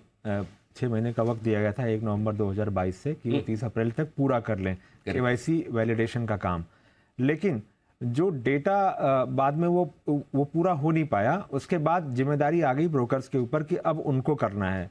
तो अब दिक्कत ये है कि 22 मई तक सारा काम ब्रोकर्स को ये वैलिडेशन का काम पूरा करना है केवाईसी का। और जो जानकारी मिल रही है कि जितने बड़े बड़े ब्रोकिंग फर्म्स हैं वहाँ लाखों की संख्या में ऐसे अकाउंट हैं केवाईसी के जिसमें डोरमेंट अकाउंट हैं, एग्जिस्टिंग और एक्टिव अकाउंट हैं, जहाँ पर लाखों की संख्या में केवाईसी वैलिडेशन का काम पूरा किया जाना है। तो निवेशकों को वो लिंक भेजा जा रहा है कि वो अपने लिंक पे क्लिक करें और डिटेल डालें, वैलिडेट करें और उसके बाद भेजें। लेकिन इसके बाद भी काम पूरा होता नहीं दिख रहा है सोमवार तक, जो 22 मई की तारीख है। तो बहुत सारे जो ब्रोकर हैं वो ये कह रहे हैं कि अगर आज शाम तक डेडलाइन नहीं बढ़ी तो ये मुमकिन है कि बहुत सारे अकाउंट बंद करने पड़े, क्योंकि सोमवार तक का इंतजार कौन करेगा और लाखों की संख्या में अकाउंट बंद करने का काम एक दिन में नहीं हो पाएगा। तो डर इस बात का है कि जो एफ&ओ वाले अकाउंट्स हैं जहां पर देनदारियां बढ़ सकती हैं, उन अकाउंट्स पर सबसे पहले एक्शन हो। लेकिन अगर डेडलाइन बढ़ जाती है तो ऐसा कुछ भी नहीं होगा। डेडलाइन बढ़ेगी या नहीं बढ़ेगी ये आज शाम तक पता चलेगा या वीकेंड तक जो है इस पर पूरा अपडेट आ जाएगा। लेकिन जो ब्रोकर्स हैं वो काफ़ी दहशत में है इस वक्त कि ये इतने कम समय में ये काम कैसे पूरा होगा। काम केआरएस को करना था लेकिन उनसे हो नहीं पाया, अब उनके सिर पर आ गया है और ये मैनुअली भी एडिशनल स्टाफ लगा करके भी इसको पूरा करने की कोशिश की जा रही है। सबसे बड़ी चिंता यही है कि इन सब के बीच में ब्रोकर, केआरए, इन सब के बीच में इन्वेस्टर्स का नुकसान नहीं हो। ये है कई सारे ट्रेडिंग अकाउंट ऐसे हैं जिनकी ये होनी बाकी है केवाईसी। और क्या इस बार फिर से टाइमलाइन बढ़ेगी? जो सिचुएशन है लाखों की संख्या में, मतलब कुछ लोगों का ऐसा कहना है कि करोड़ों की संख्या में, करोड़ में भी पहुंच सकता है, इतना नंबर का केवाईसी अपडेट होना बाकी है। और जब 6 महीने में जो संस्थाएं नहीं कर पाई तो कैसे ये एक्सपेक्ट किया जा रहा है कि जो ब्रोकिंग फर्म्स इस सारे काम को 1 हफ्ते में कर लेंगी, क्योंकि बहुत सारा डेटा मिसमैच है। जो आंकड़े सबमिट किए गए हैं वहाँ पर कुछ हैं, जो इनको मिल रहे हैं वो कुछ हैं। अगर एक क्लाइंट ने मल्टीपल जगहों पर ब्रोकिंग फर्म में किया हुआ है या मल्टीपल जगहों पर उसने अपना केवाईसी रजिस्ट्रेशन कराया है, अलग अलग इन्फॉर्मेशन है, कहीं डेट ऑफ बर्थ में प्रॉब्लम है, कहीं पे नाम में प्रॉब्लम है, कहीं पे कुछ और दिक्कत है। ये सारा जब वेरिफिकेशन के लिए जाता है तो वहाँ मैच नहीं होता है, तो उसकी एक अलग समस्या है। ओके, चलिए, तो ये पूरी अपडेट आती हुई और अब देखना होगा। तो एक तरह से कह सकते हैं कि बहुत सारे यहाँ पर ट्रेडिंग अकाउंट अब खतरे में पड़ते हुए दिखाई दे रहे हैं और तादाद करोड़ों तक जाती हुई दिखाई दे रही है। तो अब देखना होगा कि फाइनली क्या इसमें एक डेडलाइन अगर नहीं बढ़ती है तो फिर निवेशकों के लिए किस प्रकार की दिक्कतें यहाँ पर उत्पन्न हो सकती हैं। लेकिन चलिए, हमारे साथ नितिन मुरारका जी जुड़ चुके हैं, बिगुल उनके लिए निफ्टी के निशानेबाज।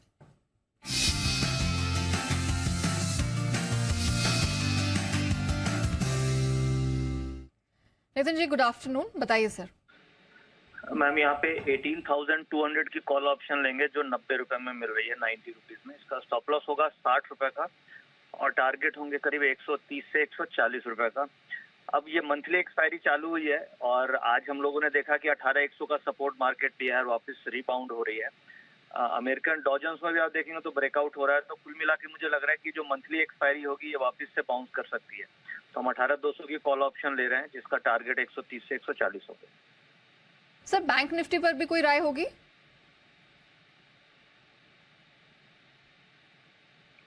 नितिन जी, आपको आवाज आ रही है?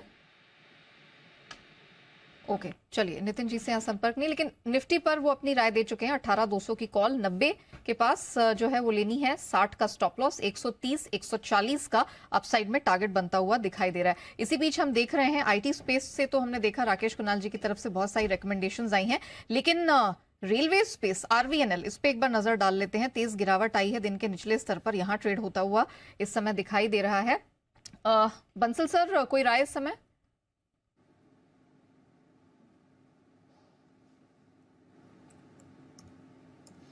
नया अगर आरबीएनएल का चार्ट देखें तो चार्ट पे थोड़ी गिरावट है, बट एक बड़ी रैली के बाद स्टॉक में करेक्शन आ रही है और एक इंपॉर्टेंट पिवट नीचे का 117 118 का एक लेवल स्टॉक तोड़ रहा है और उन्हीं लेवल्स के अराउंड ट्रेड कर रहा है। तो जिन्होंने ट्रेडिंग के नजरिए से नया नीचे में ले रखा है, करेक्शन आ सकती है, करेक्शन को एग्जैक्टली टाइम नहीं कर सकते, तो प्रॉफिट बुकिंग की राय है, प्रॉफिट बुक करके दूसरे विकल्पों पर नजर रखनी चाहिए।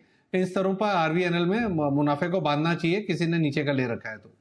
ऑलराइट, इसके अलावा केसी इंटरनेशनल, यहाँ पर बहुत जबरदस्त स्ट्रेंथ आई है, 12.5-13% के आसपास की तेजी यहाँ पर दिखाई दे रही है। विश्वेश जी, केसी इंटरनेशनल कोई रिकमेंडेशन?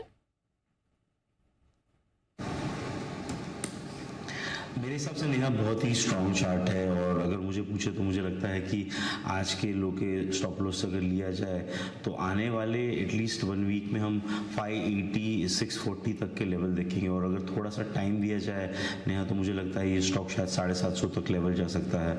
जिस हिसाब से स्टॉक ने अंडर परफॉर्म किया 1.5 ईयर और आज अटेम्प्ट कर रहा है, मुझे लगता है मीडियम टर्म आउटलुक यहाँ पे काफ़ी पॉजिटिव रहना चाहिए। तो 600 मुझे लगता है नियर टर्म में आना चाहिए। Any pull back towards 500 in my opinion is a good buying opportunity. Okay, इसी बीच आज फार्मा स्पेस हमने प्रेशर में देखा, लेकिन ग्लेनमार्क फार्मा एक शार्प स्पाइक यहां पर बनता हुआ नजर आया है। सुमित जी, ग्लेनमार्क फार्मा कोई सलाह इस समय? ग्लेनमार्क फार्मा के अंदर पोजीशंस एक बार होल्ड कर सकते हैं। स्टॉक का स्ट्रक्चर मजबूत है, लेकिन स्टॉक में फ्रेश तेजी देखने को मिलेगी जब स्टॉक ऊपर में 620 का लेवल तोड़ेगा और उसके ऊपर सस्टेन करेगा। तो existing positions trading stop loss लगा के होल्ड कर सकते हैं। 620 के ऊपर इसमें फ्रेश बाय बनेगा। 620 के बाद एक बढ़िया मोमेंटम बन सकता है, फिर 650 तक का मूव आने वाले दिनों में ग्लेनमार्क फार्मा में देखने को मिल सकता है। ओके, ग्लेनमार्क फार्मा पे सुमित जी की राय, लेकिन एक बिगुल भी है सुमित जी के लिए। सुमित सुपरहिट।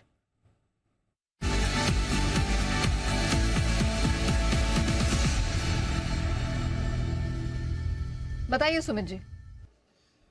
शुगर स्टॉक्स के अंदर मोमेंटम बन रहा है। जो स्टॉक अभी मेरे रडार पे आया है उसका अभी भाव चल रहा है 89.50 89.80। स्टॉक का नाम है द्वारिकेश शुगर। द्वारिकेश के अंदर मोमेंटम बन रहा है, कल का हाई स्टॉक ब्रेक कर रहा है। द्वारिकेश और बाकी शुगर स्टॉक्स के अंदर भी आप देखोगे तो एक एक करके मोमेंटम बनता जा रहा है। तो द्वारिकेश के अंदर यहां से ऊपर का मूव देखने को मिलना चाहिए। जिन्होंने पोजीशंस बनाई है वो लोग होल्ड करें। 2-3 दिनों के अंदर स्टॉक में यहां से 95 से लेकर 98 रुपीज तक का मूव देखने को मिल सकता है। छोटा सा स्टॉप लॉस नीचे में लगाए 88 का, 88 रुपीज के स्टॉप लॉस से खरीदारी करें। ऊपर में 95 98 ये लेवल शॉर्ट टर्म में द्वारिकेश शुगर के अंदर देखने को मिल सकता है। तो खरीदारी करके चलने का सलाह रहेगा द्वारिकेश के अंदर। ओके, तो ये है आपके लिए द्वारिकेश शुगर पर राय आती हुई इस वक्त सुमित जी की तरफ से 95 और 98 के टारगेट के लिए। आइए बढ़ते आगे। नतीजों का सीजन है बड़े जोरों पर। पीएनबी नंबर्स देने वाला है अपने आज ही। नंबर्स आए उससे पहले जल्दी से एक बार अनुमान समझ लेते हैं। वरुण तैयार है हमारे साथ। वरुण बताइए। तो अनिल जी, नंबर्स तो नो डाउट इसमें इस कंपनी के भी अच्छे रहेंगे। अगर आप देखेंगे तो लोन ग्रोथ जो है, डिसबर्समेंट जो है, वहाँ पे आपको अच्छी खासी ग्रोथ देखने मिलेगी और जाहिर सी बात है इसका इम्पैक्ट जो है आपको कंपनी के मुनाफे और मार्जिन्स पे भी देखने मिलेगा। मुनाफा अगर आप एनआई बात कर रहा हूँ मैं, एनआई अगर आप देखेंगे तो वहाँ पे आपको करीब करीब 28% के आसपास या 29% के आसपास की बढ़ोतरी जो है वो देखने मिलेगी और कंपनी का जो मुनाफा है वो 8 से 9 गुना के आसपास बढ़ते हुए आपको नजर आएगा। थोड़ा बहुत लो बेस का इम्पैक्ट जो है वो भी आपको इस कंपनी के मुनाफे में देखने मिलेगा, जहाँ पे अच्छी खासी बढ़ोतरी जो है वो हो सकती है। ग्रॉस एनपीएस, नेट एनपीएस, यहाँ पे आपको जाहिर सी बात है अच्छी खासी कमी देखने मिलेगी और साथ ही साथ नेट इंटरेस्ट मार्जिन जो है, जिस तरह से हमने देखा है कि अभी तक जितने भी सरकारी बैंक्स है वहाँ पे नेट इंटरेस्ट मार्जिन जो है उसमें अच्छी खासी बढ़ोतरी हुई है। तो हम अनुमान कर रहे हैं या फिर उम्मीद कर रहे हैं कि पीएनबी के भी नेट इंटरेस्ट मार्जिन जो है उसमें आपको सुधार देखने मिल सकता है। तो अच्छे नंबर आएंगे, पीएनबी के ग्रोथ जबरदस्त रहेगी। ओके, दमदार नंबर्स आने की उम्मीद है। लेकिन चोपड़ा साहब, सवाल आपसे यही कि नंबर्स लगभग सारे बैंक्स के, चाहे वो सरकारी बैंक हो, प्राइवेट सेक्टर बैंक हो, सबके अच्छे आ रहे हैं, है ना। नंबर्स में प्रॉब्लम नहीं है, लेकिन नंबर्स के बाद कोई चलता नहीं, क्यों? प्राइमरली इसका जो डर है अनिल जी, वो हाई इंटरेस्ट रेट्स को लेके है और मेरा ये मानना है कि अभी भी बहुत सारे लोग हैं, बहुत सारे लोन अकाउंट्स हैं जो स्ट्रेस में हैं क्योंकि इंटरेस्ट रेट्स हाई हैं। जैसे इंटरेस्ट रेट्स नीचे आना शुरू करेंगे, मेरा ये मानना है अभी इन्फ्लेशन भी नीचे आ रहा है, तो और ये बात मैं पहले भी कई बार कह चुका हूँ, यहाँ तो इंटरेस्ट रेट टॉप आउट हो चुके हैं या होने वाले हैं, यहाँ से अब बहुत जल्द आने वाली 1-2 तिमाही में हम इंटरेस्ट रेट्स नीचे आते देखेंगे।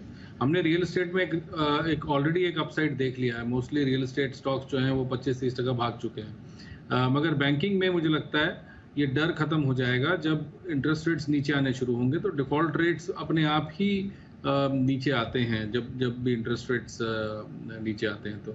तो अभी हाई इंटरेस्ट रेट से कारण हो सकता है पॉसिबली, क्योंकि रिजल्ट्स तो सभी के अच्छे हैं, एसबीआई ने भी ब्लॉकबस्टर रिजल्ट दिए, उसके बावजूद भी गिरा।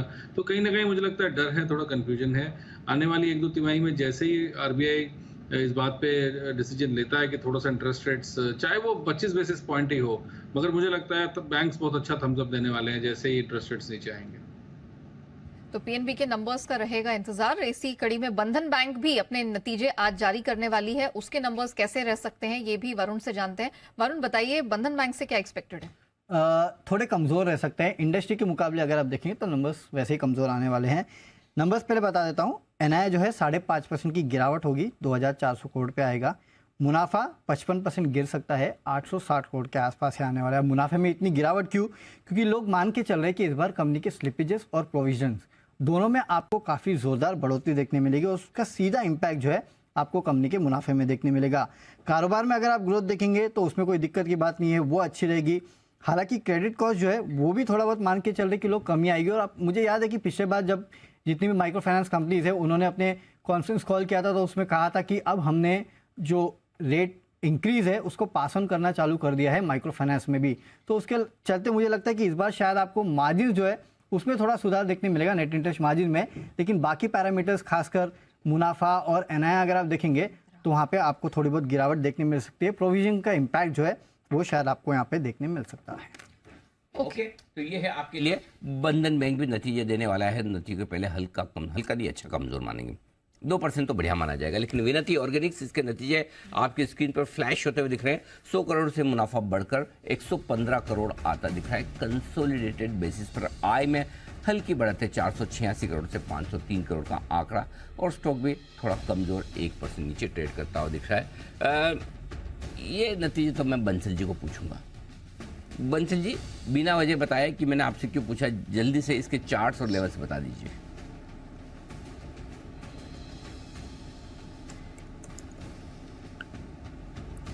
अनिल जी, चार्ट्स में लेवल देखें तो एक इंपॉर्टेंट लेवल है 1900 का, एक इंपॉर्टेंट लेवल है। इसके नीचे निकल जाएगा तब यहाँ पर दिक्कत देखने को मिलेगी। और ऊपर में 1972, 1975 एक स्ट्रॉन्ग हर्डल है, इसके ऊपर निकलेगा तो तेजी है। जिनके पास है 1900 के स्टॉप लॉस के साथ बने रहने की राय है विनती ऑर्गेनिक्स में। ओके, विनती ऑर्गेनिक्स बने रहें, स्टॉप लॉस को फॉलो करें, ये राय आपके लिए आती हुई इस वक्त बंसल जी की तरफ से इस पर रखना है फोकस। और 18,200 की तरफ बढ़ने की तैयारी करता हुआ निफ्टी डे हाई पर इस वक्त बाजार आते हुए दिख रहे हैं। वापस से 18,199 का हाई बनाया निफ्टी ने, 18,200 पर जाकर टच करने से थोड़ा सा रुक गया, बस वहीं पर जाकर रुका है। और निफ्टी बैंक 43,900 के पार निकलता तो वीक का अंत, हफ्ते का अंत, समाप्ति अच्छे मजबूत नोट पर करने की तैयारी, हाँ लग तो रहा है बिल्कुल बढ़िया तैयारी यही है। आइए नतीजों पर ही फोकस करते हुए जल्दी से एक और रिजल्ट पर फोकस करते हैं, और वो है मुथूट फाइनेंस। ये वो रिजल्ट है जो आने वाला है, अभी आया नहीं है, और आने से पहले अनुमान बताने को तैयार है एक बार फिर से वरुण जरा इसका भी रिजल्ट का अनुमान दे दीजिए। मनापुरम के नंबर तो बहुत अच्छे थे, हाँ इसके भी अच्छे आएंगे शायद। अनिल जी उतना अच्छा नहीं, अनुमान तो यही कहता है कि उतना अच्छा नहीं आएंगे शायद। हाँ मुनाफे में आपको गिरावट एक मिनट, पीएनबी के नंबर, आपका पीएनबी आ गया तो आप तो हाँ आप जरा वो देखिए अनुमान के मुताबिक कैसे क्या है। पीएनबी 201 करोड़, जी बताएं। स्टैंडअलोन मुनाफा से 1160 करोड़ का है, 201 करोड़ से बढ़कर 1160 करोड़। हमने अनुमान 1800 करोड़ का लगाया था, स्टैंडअलोन मुनाफा 1160 करोड़ का है। तो यहाँ पर अनुमान से हमारे तो कम नंबर्स आते हुए दिखाई दिए हैं। तो अभी तक स्टैंडअलोन मुनाफे का फिगर यहाँ निकल कर आया है। स्टॉक इस समय दिन के उच्चतम स्तर के पास है, कुछ और नंबर्स के आने का हम वेट करेंगे, लेकिन मुनाफे का जो फिगर अभी तक निकल कर आया है वो हमारे अनुमान से कम है। ग्रॉस एनपीए ये घटी है 0.9%, 8.74% क्वार्टर ऑन क्वार्टर बेसिस पर ये रजिस्टर हुई है। जीएनपी में 9.76% से घटकर ये 8.74% पर निकल कर आई है। तो स्टैंडअलोन मुनाफा 1160 करोड़ का और जीएनपीए में यहाँ पर गिरावट देखने को मिली है। तो ये दो फिगर्स फिलहाल आते हुए पीएनबी की तरफ से। ओके, तो ये है आपके लिए पंजाब नेशनल बैंक, यहाँ पर नतीजे आते हुए दिख रहे हैं आपके लिए। पीएनबी के बता दूं स्टॉक वायदा कारोबार के बैन में है इस वक्त, एफएनओ बैन में 8 स्टॉक, उनमें से एक ये भी है, इसलिए ज़्यादा एक्शन आपको शायद ना भी दिखे। लेकिन हाँ 1160 करोड़ का आंकड़ा इस वक्त, एसेट क्वालिटी तो सुधरनी थी सबको पता है, लेकिन देखते हैं और डिटेल्स किस तरह की आती है। सबसे इंपॉर्टेंट है नेट इंटरेस्ट मार्जिन्स किस तरह के रहते हैं वो देखना जरूरी होगा। तो निम्स पर किस तरह का एक्शन आता है वो देखना होगा, तो उसका करेंगे इंतजार। और वरुण आपके पास है अंदाज की क्या अभी निम्स क्या है, कितने रहने की उम्मीद है? शायद स्थिर रहने की बात की जाए, स्थिर रहने की बात की थी अनिल जी, लेकिन जिस तरह से ग्रॉस एनपीएस के नंबर्स देखने मिल रहा है, 1% का डिक्लाइन ग्रॉस एनपीएस में है, और बाकी मुनाफा भी ठीक है, मुनाफा के फिगर तो हम प्रोविजन देखेंगे, लेकिन जिस तरह से बाकी नंबर है मुझे लगता है निम्स बड़े होंगे। चलो निम्स अगर बढ़कर आते तो वो एक अच्छा संकेत माना जाएगा। कुणाल जी पीएनबी चार्ट देखिए, 1% मजबूत है, वैसे तो एफएनओ बैन में है, लेकिन 50 रुपए वाले स्टॉक में कैश मार्केट में भी लोगों का पूरा इंटरेस्ट हो सकता है, इसमें कोई बड़ी बात नहीं। बताएं सर। अनिल देखिए, सबसे पहले चार्ट पर ये दिखता है कि 48 रुपए 25 पैसे के आसपास एक बड़ा सपोर्ट कायम हुआ है, जो कि 4-5 दिन से वायलेट नहीं हुआ। तो सबसे अच्छी बात है कि सपोर्ट इस्टेब्लिश हो गया। अब स्टॉक में नया मोमेंटम बनेगा जब ये 50 रुपए के ऊपर निकलेगा, और मुझे लगता है कि एफ&ओ के बैन से बाहर आएगा, तभी इसमें उस तरह का मोमेंटम देखने को मिलेगा। तो फिलहाल वेट एंड वॉच करें। अगर कैश मार्केट में लॉन्ग पोजीशंस है आपकी, तो फिर एक स्टॉप लॉस रखें 48 रुपए का, और मेरी राय में बने रहें। यह है आपके लिए पीएनबी यहाँ पर अनुमान। मुथूट फाइनेंस के नतीजों का अनुमान आप बता रहे थे, वरुण जरा कंप्लीट करें। तो थोड़े कमज़ोर साइड पे रहने वाले हैं मुथूट फाइनेंस के नंबर्स, क्योंकि जाहिर सी बात है बढ़ता कंपटीशन जो है बैंकिंग इंडस्ट्री से, उसका इम्पैक्ट होगा। अब हुआ ये है कि इन कंपनियों ने जो लो टिकट साइज लोन है उस पर कहीं ना कहीं शिफ्ट किया है, तो देखना होगा कि उसका कितना इम्पैक्ट होता है। हालांकि लो टिकट साइज लोन जो है उसमें मार्जिन ज़्यादा अच्छे नहीं होते, बट लेट्स सी कि उसका कितना इम्पैक्ट होता है। एनआई करीब 3% के आसपास की बढ़ोतरी होगी, 1770 करोड़ पे आएगा। मुनाफा जो है 8% गिर सकता है, 960 करोड़ से गिर के 885 करोड़ के आसपास आ सकता है। एयूएम 3 से 4% के आसपास की बढ़ोतरी का अनुमान है। एनपीएस में सुधार होगा। निम्स में थोड़ी बहुत हल्की फुल्की बढ़ोतरी आपको देखने मिल सकती है, कोई शायद बहुत बड़ा जंप जो है वो आपको देखने ना मिले, अगर मिले तो वो शायद एक सरप्राइज हो सकता है। तो थोड़े बहुत ऑन द डाउन साइड शायद मुथूट फाइनेंस के नंबर्स रह सकते हैं। डाउनसाइड एक्सपेक्टेशन यहाँ मुथूट फाइनेंस के नंबर्स में है, लेकिन क्लियरली आज स्ट्रेंथ यहाँ पर आईटी स्पेस में दिख रही है। बिरला सॉफ्ट टेक 4.5-5% ऊपर है, दिन के उच्चतम स्तर के पास जबरदस्त स्ट्रेंथ दिख रही है। वागले सर, बिरला सॉफ्ट टेक इस समय कोई सलाह? नेहा जी, थोड़ा सा पोजिशनल व्यू अगर है तो यहाँ पर भी लिया जा सकता है। वैसे 330-328 आइडियल लेवल था ड्यूरिंग द डे लेने का। मुझे लगता है ये 350 के पार जाना चाहिए अगले 1 से 2 हफ्तों में। 355 तक का मेरा टारगेट होगा। आपका स्टॉप लॉस 320 के नीचे का होना चाहिए। चलिए 320 के नीचे का स्टॉप लॉस से पोजीशन ले रखी है, तो बिल्कुल इसे होल्ड करके चलने की रिकमेंडेशन आती हुई। टेक महिंद्रा भी इस समय ऊपर है, 2-2.25% की स्ट्रेंथ यहां पर भी नजर आ रही है। कुणाल सर, एक क्विक चेक टेक महिंद्रा पर भी आपसे लेना चाहेंगे। देखिए नेहा, मैं और राकेश जी टेक महिंद्रा पर चर्चा कर रहे थे और हमने इन्फोसिस और विप्रो दोनों पर खरीदारी की राय दी, और इसीलिए टेक महिंद्रा पर खरीदारी की राय नहीं दी हमने। लेकिन जो स्ट्रक्चर है बहुत ही स्ट्रांग है, ब्रेकआउट आता हुआ दिख रहा है, 1050 के ऊपर ये ब्रेकआउट हुआ है। और जिस तरह का स्ट्रक्चर है, एक गैप बना था स्टॉक में कुछ दिनों पहले, वो गैप अब फिल होता हुआ चार्ट पर नजर आ रहा है। तो 1120 1125 के दाम भी यहाँ पर मुमकिन है। होल्ड करने की, नई खरीदारी करने की हमारी राय है। होल्ड करने की नई खरीदारी की रिकमेंडेशन है। EIL यहां पर 3-4% की स्ट्रेंथ इस समय नजर आ रही है। सुमित जी, EIL इस समय कोई सलाह होगी आपकी? ये स्टॉक में रेगुलर मूव देखने को मिलता नहीं है, कभी कभी मूव आता है, बट पिछले कुछ दिनों से स्टॉक तेजी का ट्रेंड दिखा के सस्टेन कर रहा है। तो हो सकता है ये स्टॉक में अभी यहां से 100 का लेवल के ऊपर सस्टेन करते ही 1-2 दिनों के बाद इसके अंदर अच्छा मूव देखने को मिले। 100 के ऊपर स्टॉक के अंदर मोमेंटम और बनेगा और फिर 110 रुपए से लेके 115 रुपए तक का मूव आने वाले दिनों में EIL में देखने को मिल सकता है। जिन्होंने पोजीशंस बनाई है वो लोग होल्ड करें, कोई भी डिप आता है तो खरीदारी करें। 97 रुपए 96 रुपए स्टॉक का नीचे में सपोर्ट है, 96 का ट्रेलिंग स्टॉप लॉस लगा के होल्ड कर सकते हैं। 105 110 ये लेवल इमीडिएटली आने वाले दिनों में EIL में ऊपर की तरफ देखने को मिल सकते हैं। ओके, ये है EIL आपके लिए। इंजीनियर्स इंडिया लिमिटेड 4% की मजबूती। गोदरेज इंडस्ट्रीज, गोदरेज ग्रुप की यह होल्डिंग कंपनी, दिग्गज कंपनी, फ्लैगशिप कंपनी, इसके नतीजे आपकी स्क्रीन पर आते हुए दिख रहे हैं। 227 करोड़ से मुनाफा बढ़कर 300 करोड़ के आसपास पहुंचा है। और आय का आंकड़ा आपके सामने मैं रख दूं, ये आंकड़ा 4,445 करोड़ से बढ़कर 4,852 करोड़। कामकाजी मुनाफा भी अच्छी बढ़त के साथ आपके सामने आता हुआ दिख रहा है। मार्जिन में करीबन 1.5% की बढ़त है, 12.5%। हाल ही में कुछ दिनों पहले सेठी साहब की रिकमेंडेशन लिस्ट में भी रहा। 2:30 बजे की जो शॉर्ट टर्म पिक्स आती है उनमें भी उनकी तरफ से रिकमेंडेशन लिस्ट में ये आता हुआ दिखा। तो ये है वो स्टॉक जहाँ पर एक्शन आपको होता हुआ दिखा है। 2% की मजबूती के साथ गोदरेज इंडस्ट्री का स्टॉक नतीजों के दम पर अच्छी मजबूती के साथ बढ़ता हुआ दिख रहा है।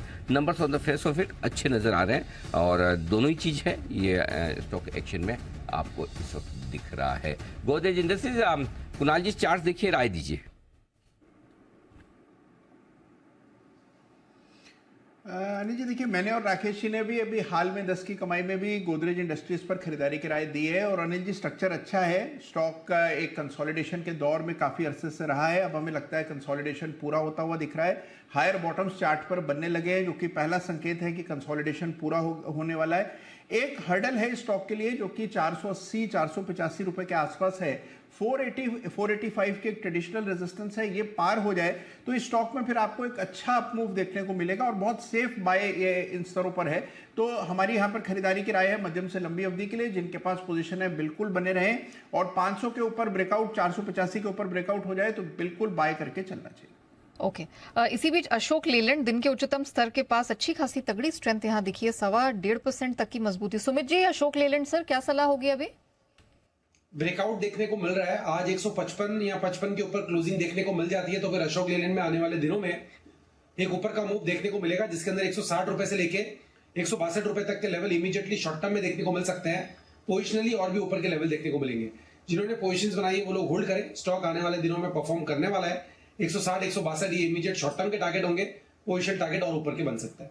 ओके अशोक लेलैंड में और स्ट्रेंथ बनती दिख रही है, पोजीशन होल्ड करनी 160 162 एंड इवेंचुअली उसके ऊपर के भी लेवल्स पर जाने का दमखम अशोक लेलैंड रखता है। लेकिन कल यानी शनिवार को डीवीज लैब के नतीजे आने वाले हैं, कैसे रह सकते हैं नतीजे, बताने के लिए नुपुर हमारे साथ जुड़ चुकी हैं। नुपुर बताइए। बिल्कुल, वाई बेसिस पे डीवीज के नतीजे काफ़ी गिरते हुए नजर आएंगे क्योंकि कंपनी का जो बेस है वो काफ़ी ज़्यादा हाई है। मोनोपिरावर की जो सेल्स है जिसके चलते कंपनी के बेस में बहुत ज़्यादा बड़ा बेस है और क्वार्टर ऑन क्वार्टर बेसिस पे आप नंबर देखेंगे तो आपको थोड़ी सी नॉमिनल ग्रोथ आती हुई नजर आ सकती है। वाई बेसिस पे कंपनी की आय में 29% की डी ग्रोथ 29% से गिरकर इस क्वार्टर में आ सकता है। करीबन 1780 करोड़ का अनुमान लेके चल रहे हैं। पिछले क्वार्टर में में कंपनी ने करीबन 1708 करोड़ का रेवेन्यू किया था। कामकाजी मुनाफा भी देखे तो वो भी 60% से गिरकर करीबन 470 करोड़ के आसपास आते दिखेगा। मार्जिन में भी अकॉर्डिंगली आपको फॉल दिखेगा, 45% के मार्जिन घट के 26% के रह जाएंगे और मुनाफा भी देखे तो 64% से घट के 320 करोड़ के आसपास आते दिखेगा। बेस कंपनी का काफी बड़ा है जिसके चलते इतना बड़ा फॉल वाई बेसिस पे नजर आ सकता है। कस्टम सिंथेसिस जो सेगमेंट है उसमें भी भारी गिरावट की उम्मीद है। तिमाही दर तिमाही नंबर्स देखेंगे तो आपको ग्रॉस मार्जिन में थोड़ा सा सुधार इस क्वार्टर में दिख सकता है, लेकिन मार्जिन हिस्टोरिकल रन रेट जो रहती है 34 से 35% की, उससे भी नीचे आ सकते हैं। तो नंबर्स ऑन द फेस कमजोर आने की उम्मीद है डिवीज के लिए। ओके, डिवीज के कमजोर नतीजों की उम्मीद है और ये उम्मीद पहले से ही थी। बंसल जी को, वागले साहब को, आज सुबह सुबह दोनों की पिक ऑफ द डे यही था शॉर्ट साइड पर। तो बंसल जी, क्योंकि आप सुबह जल्दी आए, पहले आपने शॉर्ट कॉल लिया है, इसलिए राय आपसे लेता हूं। बताएं सर, डिवीज आपके टारगेट से आ गए होंगे या अभी बाकी है, और क्या करना चाहिए? नतीजों के पहले ऑलरेडी कमजोर हो चुका है। देखिए अनिल जी, अब तो जिसने शॉर्ट कर रखा है शॉर्ट को होल्ड करना चाहिए। सारे लेवल्स तोड़ चुका है ये स्टॉक। अपने 3125 का भी एक सपोर्ट था वो भी तोड़ चुका है और मंडे को एक गैप डाउन ओपनिंग का एक प्रबल दावेदार है। तो जिसको फ्रेश नतीजों को प्ले करने के लिए शॉर्टिंग करनी है तो सबसे बेस्ट ऑप्शन तो यही होगा। 3100 के आसपास की जो भी पुट है स्ट्राइक की, उस पुट को खरीदने की राय होगी। और जिन्होंने मेरे को वागले जी को सुन के शॉर्ट करा हुआ है वो शॉर्ट पोजीशंस को ओवरनाइट कैरी करें, शॉर्ट पोजीशन को बनाए रखें, कैरी करें। ये राय है आपके लिए डिवीज लिप पे। आइए बिल्कुल वागले साहब के लिए वागले का वंडर।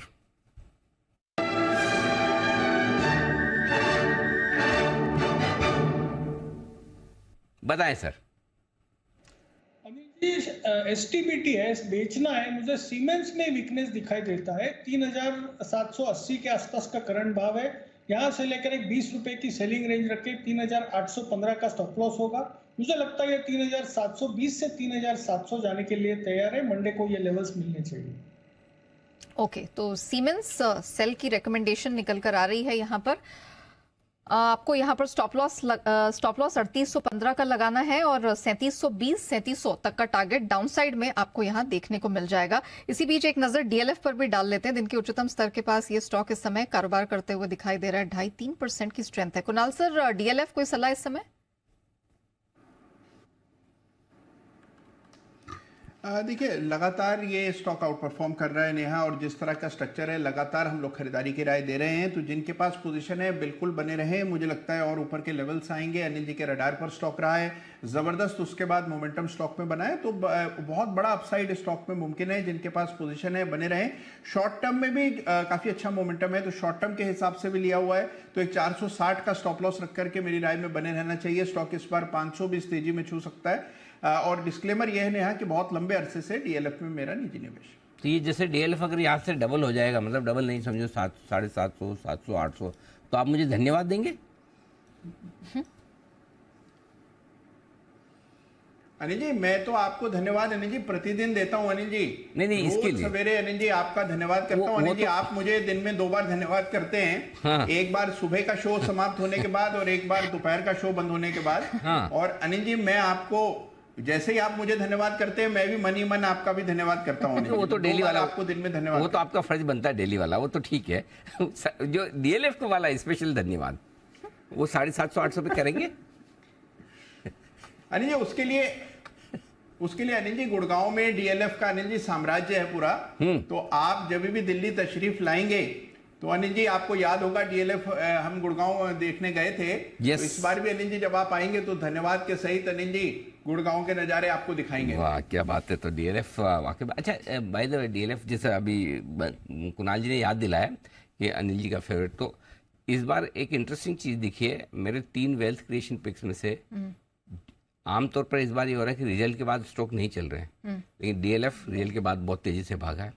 दूसरा टाटा मोटर्स देख लीजिए, टाटा मोटर्स भी इस बार रिजल्ट के बाद बहुत जबरदस्त भागा है, आज भी मजबूत है। और तीसरा कल जिसके नंबर्स आए, जिन नंबर्स लोगों को लग रहा था बहुत ज़्यादा अच्छे नहीं गए, आउटलुक मजबूत था, यूनाइटेड स्पिरिट्स ये स्टॉक भी डे हाई पर है, 2.5% मजबूत होता हुआ दिख रहा है। तो रिजल्ट के बाद मैनेजमेंट से कॉन्फिडेंस लोगों का ज्यादा आता हुआ दिख रहा है। ये अच्छी तीनों ही स्टॉक्स में बढ़िया एक्शन तेजी की तरफ बनती हुई दिख रही है। ओके, तो अच्छी खासी स्ट्रेंथ दिख रही है और अभी हम 2.5% की मजबूती के साथ इसमें कारोबार होता हुआ भी देख रहे हैं। इनफैक्ट मैं विश्वेश जी से इसी पर राय लेने वाली थी, आपने उसका जिक्र ऑलरेडी कर दिया। तो अब दूसरे स्टॉक्स पे थोड़ा नजर डाल लेते हैं और देख लेते हैं कि वहां पर किस प्रकार का मूवमेंट होता हुआ दिखाई दे रहा है। आरबीएल बैंक यहाँ पर स्ट्रेंथ दिखाई दे रही है, 1.5% ऊपर इस समय कारोबार होता हुआ नजर आ रहा है। विश्वेश जी, आरबीएल बैंक सर इस समय क्या सलाह होगी? ओवरऑल अंडर परफॉर्मर है इन अ बैंकिंग पैक, और मुझे ऐसा लगता है कि अभी जो रीसेंट फॉल आया है उसका थोड़ा पुल बैक हो सकता है। अभी 144 के आसपास चल रहा है, 149 तक जा सकता है, लेकिन मुझे लगता है स्ट्रक्चर वीक है अंडर द बैंकिंग पैक, सबसे ज़्यादा अंडर परफॉर्मर रहा है। तो इसको मुझे नहीं लगता है कि लॉन्ग साइड ट्रेडिंग के लिहाज से कंसिडर करना चाहिए। वेरेज अगर कुछ कंसिडर करना है तो मुझे लगता है कि आईसीआईसीआई बैंक का structure to a large extent change हो गया है पोस्ट रिजल्ट्स। अभी 950 के जस्ट ऊपर हुआ है, along with bank Nifty spike हुआ है। तो मुझे लगता है प्राइवेट सेक्टर बैंक्स में ICICI would be the preferred bank on any decline. RBL bank को लॉन्ग साइड अवॉइड करने की सलाह होगी। ओके, आरबीएल बैंक को अभी करे अवॉइड, बेहतर यही होगा कि आईसीआईसीआई बैंक पर एक बार नजर डाल लें। लेकिन अगले हफ्ते सोमवार को एबी फैशन के नतीजे आने वाले हैं, कैसे रह सकते हैं नंबर्स? नुपुर पूरी डिटेल लेकर हमारे साथ बनी हुई है। नुपुर बताइए। बिल्कुल, नंबर्स से तो यही उम्मीद है कि कमजोर रहेंगे जिस हिसाब से कंपनी एक्विजिशंस करती है ऑपरेशनल लेवल पे, और इस बार तो एक्सपेक्टेशन है कि लॉस भी आ सकता है बॉटम लाइन पे कंपनी की आय में। हालांकि जिस हिसाब से एक्सपेंशन करती है तो स्टोर एक्सपेंशन के चलते 20% की ग्रोथ लेके चल रहे हैं, 2740 करोड़ की रेवेन्यू आ सकती है। लेकिन कामकाजी मुनाफा देखें तो 29% गिरकर इस बार करीबन 260 करोड़ के आसपास आते दिखेगा। अकॉर्डिंगली भी मार्जिन में आपको इम्पैक्ट दिख सकता है। 16% के मार्जिन इस बार उम्मीद है कि घट के 10% के रह जाएंगे। और पिछले साल कंपनी ने 32 करोड़ का मुनाफा किया था, उसके अगेंस्ट बाजार 128 करोड़ का घाटा इस बार लेके चल रहा है। मदुरा पैंटालून्स में जो ग्रोथ है वो उससे कंपनी की आय को सहारा तो मिलता हुआ दिखेगा। मदुरा में कम से कम 18% की ग्रोथ लेके चल रहे हैं, पैंटालून्स में 20% की ग्रोथ की उम्मीद है। रिबॉक और जो कंपनी ने डिजिटल ब्रांड्स खरीदे हैं जिसमें बेवकूफ जैसे ब्रांड्स है, जिसके चलते कंसोलिडेटेड नंबर्स इस बार आते दिखेंगे और लॉस आपको बॉटम लाइन पे आते दिखेगा। म्यूटेड जो इन्वायरमेंट है उसके चलते मार्जिन पर भी असर पड़ने वाला है। न्यू वेंचर्स के खर्चों से मुनाफे की जगह इस बार घाटा आ सकता है। तो ऑपरेशनल लेवल पे इस बार लॉस इस बार कमजोरी रहेगी, साथ ही साथ बॉटम लाइन पे आपको घाटा आते दिखेगा 128 करोड़ के आसपास का। ओके, तो ये है आपके लिए ABFRL के नतीजों का पूर्वानुमान, और यहाँ पर एक्शन थोड़ा सा कमजोरी की तरफ बढ़ता हुआ दिख रहा है। नतीजों से ठीक पहले स्टॉक है 1.5% कमजोर। एक बार जरा इसके चार्ट पर राय ली जाए सुमित जी से। सुमित जी, रिजल्ट्स के पहले कोई एक्शन बनता है? ABFRL 190-191 के आसपास। अनिल जी देखिए, ये स्टॉक के अंदर वन वे दबाव देखने को मिला है, हर लेवल पे इसमें दबाव ही आया है। मेरे को ऐसा लग रहा है कि स्टॉक का स्ट्रक्चर वीक है, तो एक बार वेट करना चाहिए अच्छे पुल बैक, बाउंस बैक का और ब्रेकआउट का, तब इसके अंदर बाय करना चाहिए। जब तक स्टॉक के अंदर ऊपर में 200 के ऊपर सस्टेनेबिलिटी देखने को नहीं मिलती तब तक स्टॉक में बाय के लिए वेट करना चाहिए। नीचे में 180 ये अभी इमीडिएट सपोर्ट के तौर पे काम करेगा। अगर 180 का लेवल टूटा तो फिर गिरावट और आएगी। फिलहाल एक बार बाइंग अवॉइड करेंगे तो बेटर रहेगा। बाइंग अवॉइड करने की रिकमेंडेशन फिलहाल एबी फैशन में। एमआरपीएल दिन के निचले स्तर के पास 2.5% की कमजोरी फिलहाल यहां पर नजर आ रही है। बंसल सर, एमआरपीएल इस समय राय?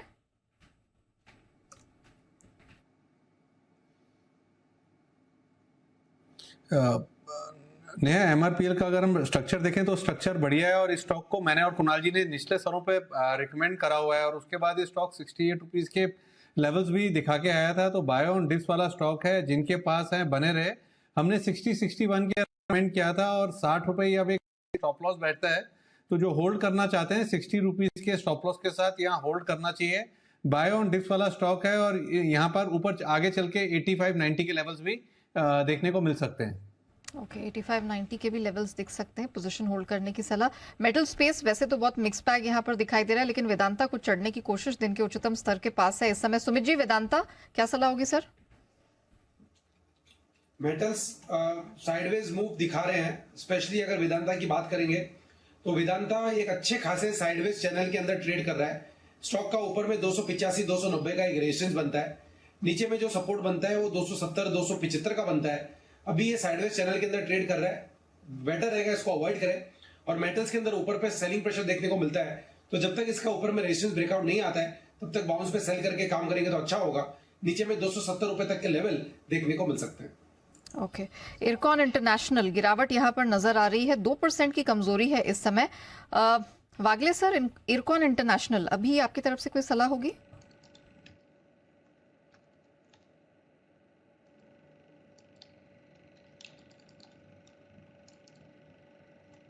नया बहुत ज्यादा साइडवेज है। अगर ये स्टॉक 75 ब्रेक करता है तो इसमें वीकनेस सेट इन हो सकता है। अभी 78 का करंट भाव है, मुझे लगता है 75 ब्रेक नहीं करेगा। मोमेंटम इसमें तब आएगा जब ये 83 84 के पार निकलेगा, फिर ये 95 तक भी जा सकता है। तो करंटली नो एक्शन रिकमेंडेड।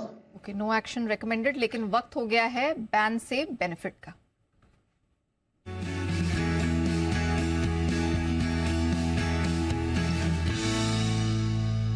आशीष, वो 8 स्टॉक है बैन में भी? 8 है लेकिन कम हो जाएंगे थोड़े। 2 स्टॉक ऐसे जिनकी पोजीशन 80% से नीचे आ गई हैं। 2 स्टॉक है पीएनबी, यहाँ पर भी देखिए नतीजे आ चुके हैं। अब पीएनबी बाहर निकल जाएगा। हाँ, 78 हो गई है, 2% घट गई, 80% से नीचे है। LIC हाउसिंग फाइनेंस यहाँ पर भी अगर आप देखें तो करीब करीब 76%, 80% से 4% कम है, तो दोनों स्टॉक निश्चित हो गए हैं। बाकी सर बॉर्डर लाइन पर खड़ा है 2 स्टॉक आपके पास। GNFC है 80.5% है, और डेल्टा कॉप भी करीब करीब 80.5% के आसपास ही है। इनमें देख रहा हूँ काफी देर से रिफ्रेश करके, लेकिन पोजीशंस कम नहीं हो रही हैं। 2 स्टॉक की तो निश्चित ही होगी है। एंट्री के लिए टचवुड सर आज कोई दावेदार नहीं है, बॉर्डर लाइन पर खड़ा है, थोड़ा सा दूर ही है। इंडियाबुल्स हाउसिंग फाइनेंस 94% है, 95% के ऊपर नहीं आया है, तो हो सकता है कि अब मंडे को लिस्ट थोड़ी सी कम नजर। 8 के 6 या 5 रहने की संभावना है। मतलब 3 एकदम बॉर्डर लाइन पर है। 2 तो निकलेंगे ही, पक्का है। 2 तो पक्का निकलेंगे। पीएनबी और LIC हाउसिंग फाइनेंस, LIC 2 तो पक्का निकल गए। तो बच्चे 6 में से 3 और बॉर्डर लाइन पे। 6 में से 2 और बॉर्डर पे माना जाए, 1 नहीं माना जाए, 2 ही में जो 81% के आसपास है, ये शायद अगर होगा तो निकल जाए।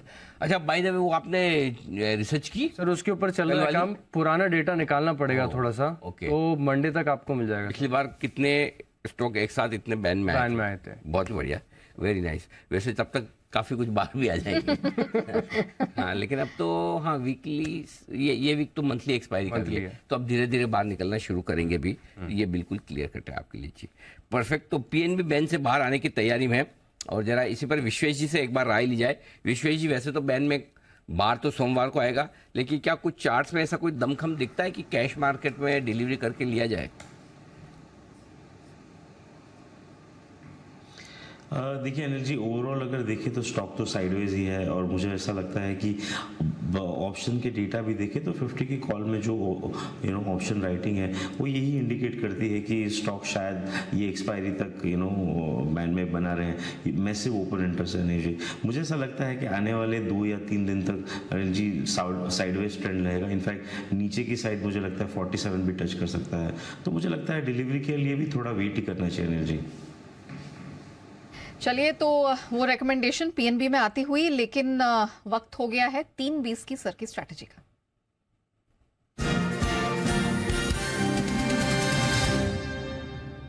सर, डाउ फ्यूचर्स अच्छी स्ट्रेंथ यहां पर दिखाई दे रही है, 40-45 अंक यूपर इस समय है, और धीरे धीरे ऊपर ही बढ़ता जा रहा है। नैस्डैक फ्यूचर्स भी उसी रफ्तार से, धीरे ही, लेकिन अपवर्ड ट्रेजेक्ट्री यहां पर भी इस समय नजर आ रही है। यूरोपियन मार्केट्स ठीक ठाक ट्रेड कर रहे हैं, आधे से 1% की स्ट्रेंथ यहां पर है, और हमारे मार्केट सर 18,200 के ऊपर निफ्टी और 44,000 के दर्शन हो चुके हैं। बढ़िया क्लोजिंग होती हुई दिख रही, खराब तो नहीं है। स्पेशली पिछले 2 दिनों के 3 दिनों के प्रदर्शन को देखते हुए एक अच्छी रिलीफ रिकवरी आती हुई दिख रही है निफ्टी में। लेकिन बैंक निफ्टी कमाल कर रहा है, फिर से 44,000 के आसपास। ये आज जहां आप बैंक निफ्टी को बंद होते देख रहे हैं, ये सेकंड बेस्ट क्लोजिंग है अब तक की। बैंक निफ्टी की सबसे बढ़िया क्लोजिंग जो मिली है 44,07672, 44,072 की, और ये सेकंड बेस्ट क्लोजिंग है जो आपकी 44,000 के आसपास आती हुई दिख रही है। तो लाइफ टाइम हाई के नज़दीक क्लोजिंग होता दिख रहा है, 150 पॉइंट दूर है। तो बैंक निफ्टी तो मजबूत है ही है, जो बार बार हम लगातार बात कर रहे हैं, यहाँ तो कोई समस्या है नहीं। So long position definitely hold होनी ही चाहिए। निफ्टी का जहाँ तक सवाल है, आज अभी भी निफ्टी न्यूट्रल क्लोजिंग दे रहा है, बहुत अच्छी भी नहीं, बहुत खराब। 18,250 के ऊपर बंद होता तो बहुत ही बढ़िया माना जाता, लेकिन 18,250 से थोड़ा सा नीचे बंद हो रहा है, लेकिन उतना खराब नहीं। तो आई थिंक निफ्टी में आप खरीदारी करना चाहते हैं तो सोमवार का इंतजार करें फ्रेश खरीदारी करने के लिए। बैंक निफ्टी में आपकी खरीदारी अभी भी हो सकती है, अभी भी। क्योंकि Are जिस we हिसाब getting से ready for a record high Monday? वो बचेगा 150 पॉइंट। मैं अब नहीं बोलूंगा इस बार, वो जब हम बोलते तो फिर होता नहीं, फिर वो वहीं से 10 बेसिस पॉइंट से वापस आ जाता है। हाँ थोड़ा सा है तो हो जाएगा वो, ठीक है। ये तो मतलब कोई ऐसी सेंचुरी वाला मामला तो है नहीं कि 99 पे आउट हो गए मतलब आउट। लाइफ टाइम है तो 44,150 और 44,000 कोई ज़्यादा फर्क नहीं होता मार्केट में ट्रेड करने के लिए आज से, ठीक है ना। एनीवे सो आई थिंक तैयारी तो है ही है, और थोड़ा भी ग्लोबल सपोर्ट मिला तो सोमवार को आप बना भी दे रिकॉर्ड तो कोई बड़ी बात नहीं है, सिंपल सी चीज़ें। तो हेजिंग अगर जिसको करना है 18,100 या 18,050 का स्टॉप लॉस पुट ऑप्शन खरीद कर आप निफ्टी की लॉन्ग पोजीशन को हेज कर सकते हैं। बैंक निफ्टी में अगर आप हेज करना चाहें तो 43,700 का पुट ऑप्शन सही रहेगा, लेकिन मैं ये कहूँगा कि साथ साथ शॉर्ट भी हेज करना चाहिए बैंक निफ्टी में।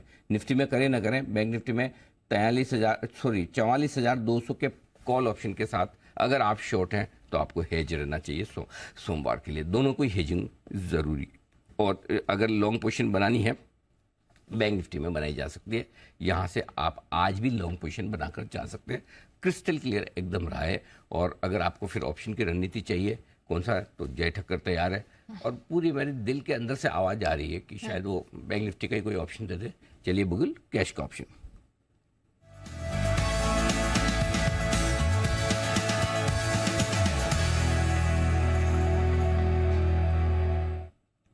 बताएं जय। अनिल जी बिल्कुल सही कहा आपने, बैंक निफ्टी पर ही है, बिकॉज एक्शन तो अनिल जी वहीं पे हो रहा है ज़्यादा अगर आप देखें, और वहाँ पे क्लैरिटी है। क्लैरिटी अब क्या है कि ये जो रेंज है बहुत ही और फर्दर डिफाइन हो चुकी है अनिल जी, 44,000 और 43,500 की, जो मैं एक्सपेक्ट कर रहा हूँ फॉर श्योर नेक्स्ट वीक टूटेगी अनिल जी। एक आध दिन और आपको ये रेंज में मार्केट शायद होते हुए नजर आ जाए, मतलब कंसोलिडेट करते हुए नजर आ जाए।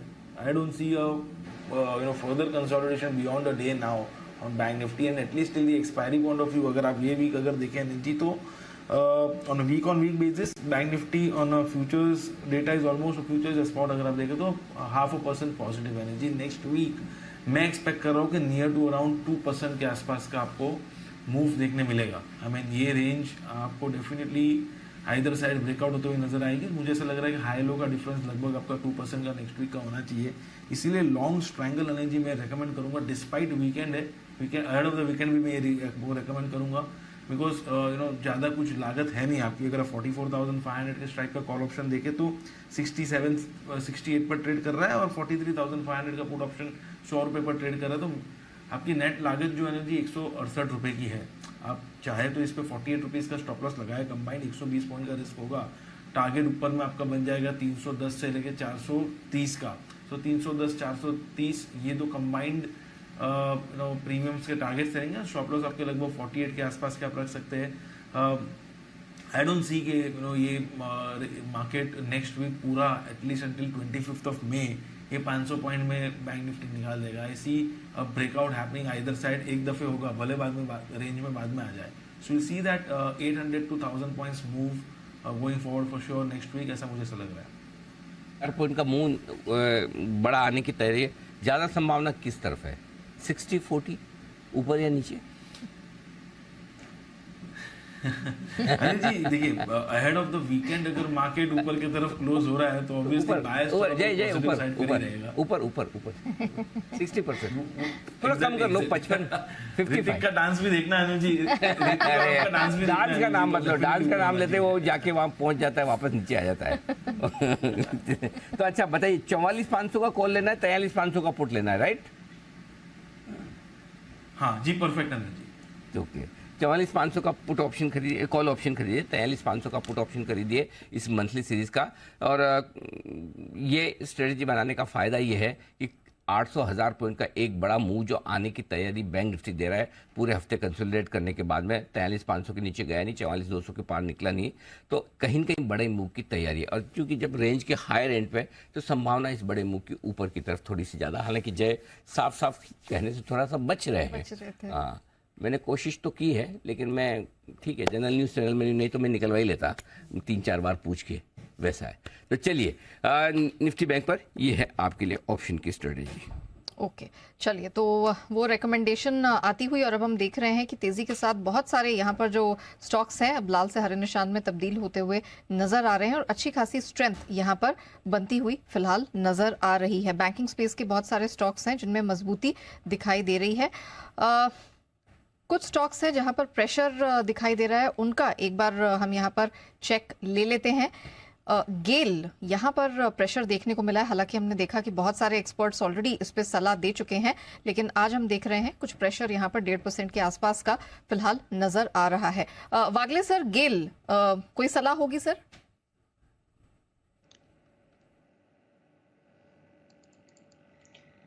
नेहा जी, सपोर्ट एरिया से ही घुमा है, लगभग 100-101 का वो लेवल है। आज का लो 102 रुपए कुछ पैसे है, लेकिन मैं ये भी नहीं कहूंगा कि बहुत ज्यादा बुलिश है। ये बाउंस बैक है जो एक्सटेंड हो सकता है। अभी 104, 104.5 है, मे बी 107, 108। कोई क्लियर बेचना भी होगा तो 100 के नीचे जाएगा तो ही वीक होगा। रेंज बाउंड है 100 और 108 के रेंज में। 108 की रेंज में रेंज बाउंड है गेल, ये है आपके लिए राय। आइए बिना बिगुल के जय का जैकपॉट। जय बताइए। जी बिल्कुल अनिल जी। अनिल जी, खरीदना है यूनाइटेड स्पिरिट्स का 810 के स्ट्राइक का कॉल ऑप्शन। यहाँ पे मुझे ऐसा लग रहा है कि जो हिसाब से ब्रेकआउट आज आया है, आपको अच्छी खासी शॉर्ट कवरिंग गोइंग फॉरवर्ड आते हुए देखने मिल सकती है। 15 रुपए के आसपास अनिल जी ये ट्रेड कर रहा है, 15 से 16 रुपए के आसपास। यूनाइटेड स्पिरिट्स का 810 के स्ट्राइक का कॉल ऑप्शन, इसको खरीदने की सलाह है। यहाँ पे आप स्टॉप लॉस लगाइए 8 रुपए का। टारगेट्स ऊपर में रहेंगे 25 से लेके 32 के, 25 to 32 ये जो टारगेट्स के लिए इसको खरीदना 15-16 रुपए की रेंज में मिल रहा है। चलिए, तो यूनाइटेड स्पिरिट्स 810 की कॉल लेनी है, 8 का स्टॉप लॉस और 25 से 32 तक का टारगेट अपसाइड में बनता दिख रहा है। एक बार क्विक चेक अल्ट्राटेक पे ले लेते हैं, दिन के उच्चतम स्तर के पास यहाँ क्लोजिंग होती हुई दिखाई दे रही है। बंसल सर, अल्ट्राटेक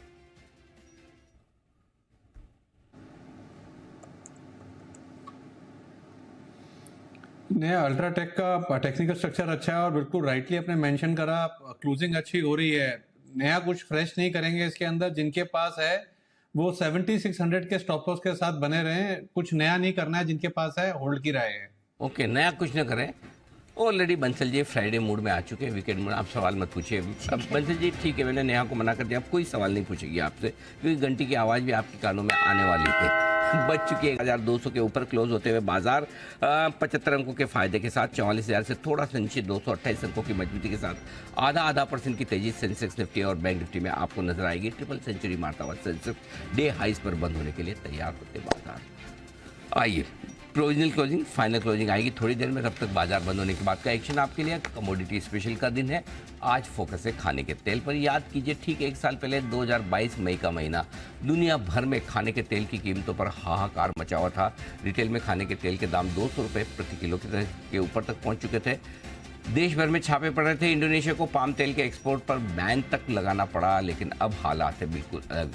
थोक में दाम 1 साल के मुकाबले रह गए आधे। रिटेल की कीमतों में आई तेज गिरावट। तेल सस्ता होने का हो चुका है, कंज्यूमर को राहत मिल रही है। वहीं तिलहन के दाम घटने से किसानों को नुकसान भी हो रहा है। ग्राउंड रिपोर्ट क्या है रिटेल में और किस तरह के खाने के तेल के दाम क्या कुछ और कम हो सकते हैं, इस पर हमारा खास शो तेल सस्ता तिलहन खस्ता, ये आज 4:30 बजे होगा।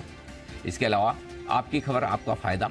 बॉडी को चुस्त और दुरुस्त रखना किसी भी बड़ी चुनौती से कम नहीं। इसके लिए कोई जिम जाता है, कोई वॉकिंग करता है, कोई डाइटिंग करता है, कोई योगा करता है, लेकिन हेल्दी लाइफ को लेकर आजकल एक नया चलन चला है, वो है वाटर फास्टिंग का चलन।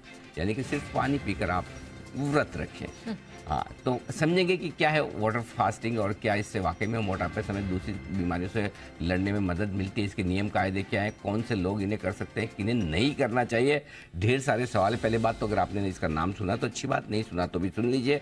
और इसको लेकर एक विशेष शो, पानी वाली डाइट कितनी राइट। डॉक्टर पूजा खोसला होंगी, सीनियर फिजिशियन सन गंगाराम हॉस्पिटल से, और डॉक्टर प्रत्यक्ष भारद्वाज डाइटिशियन है। रीतिका समादार जी होंगी हमारे साथ मैक्स हॉस्पिटल से। वाटर फास्टिंग, जरा एक बार हमारे एक्सपर्ट्स को दिखाइए, किस किस ने वाटर फास्टिंग का नाम सुना है या किसी ने करके अनुभव किया है। तो मतलब पहले तो नाम किसने सुना है इसका? पहले बंसल जी ने नाम सुना है, और किसी ने वाटर फास्टिंग की है? नहीं। अच्छा, बाकी ने तो नाम ही नहीं सुना की कैसी होगी, और की भी होगी तो पता नहीं होगी कर रहे हैं। जरा बंसल जी बताइए।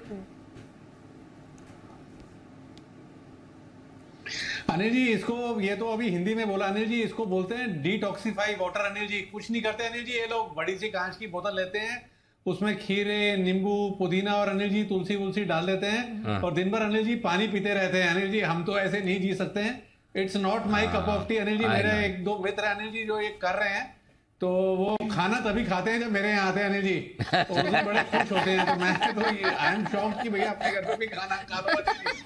और अनिल जी एक चीज और लोग कर रहे हैं अनिल जी, वेट लॉस के लिए, वो आपने नाम नहीं लिया अनिल जी।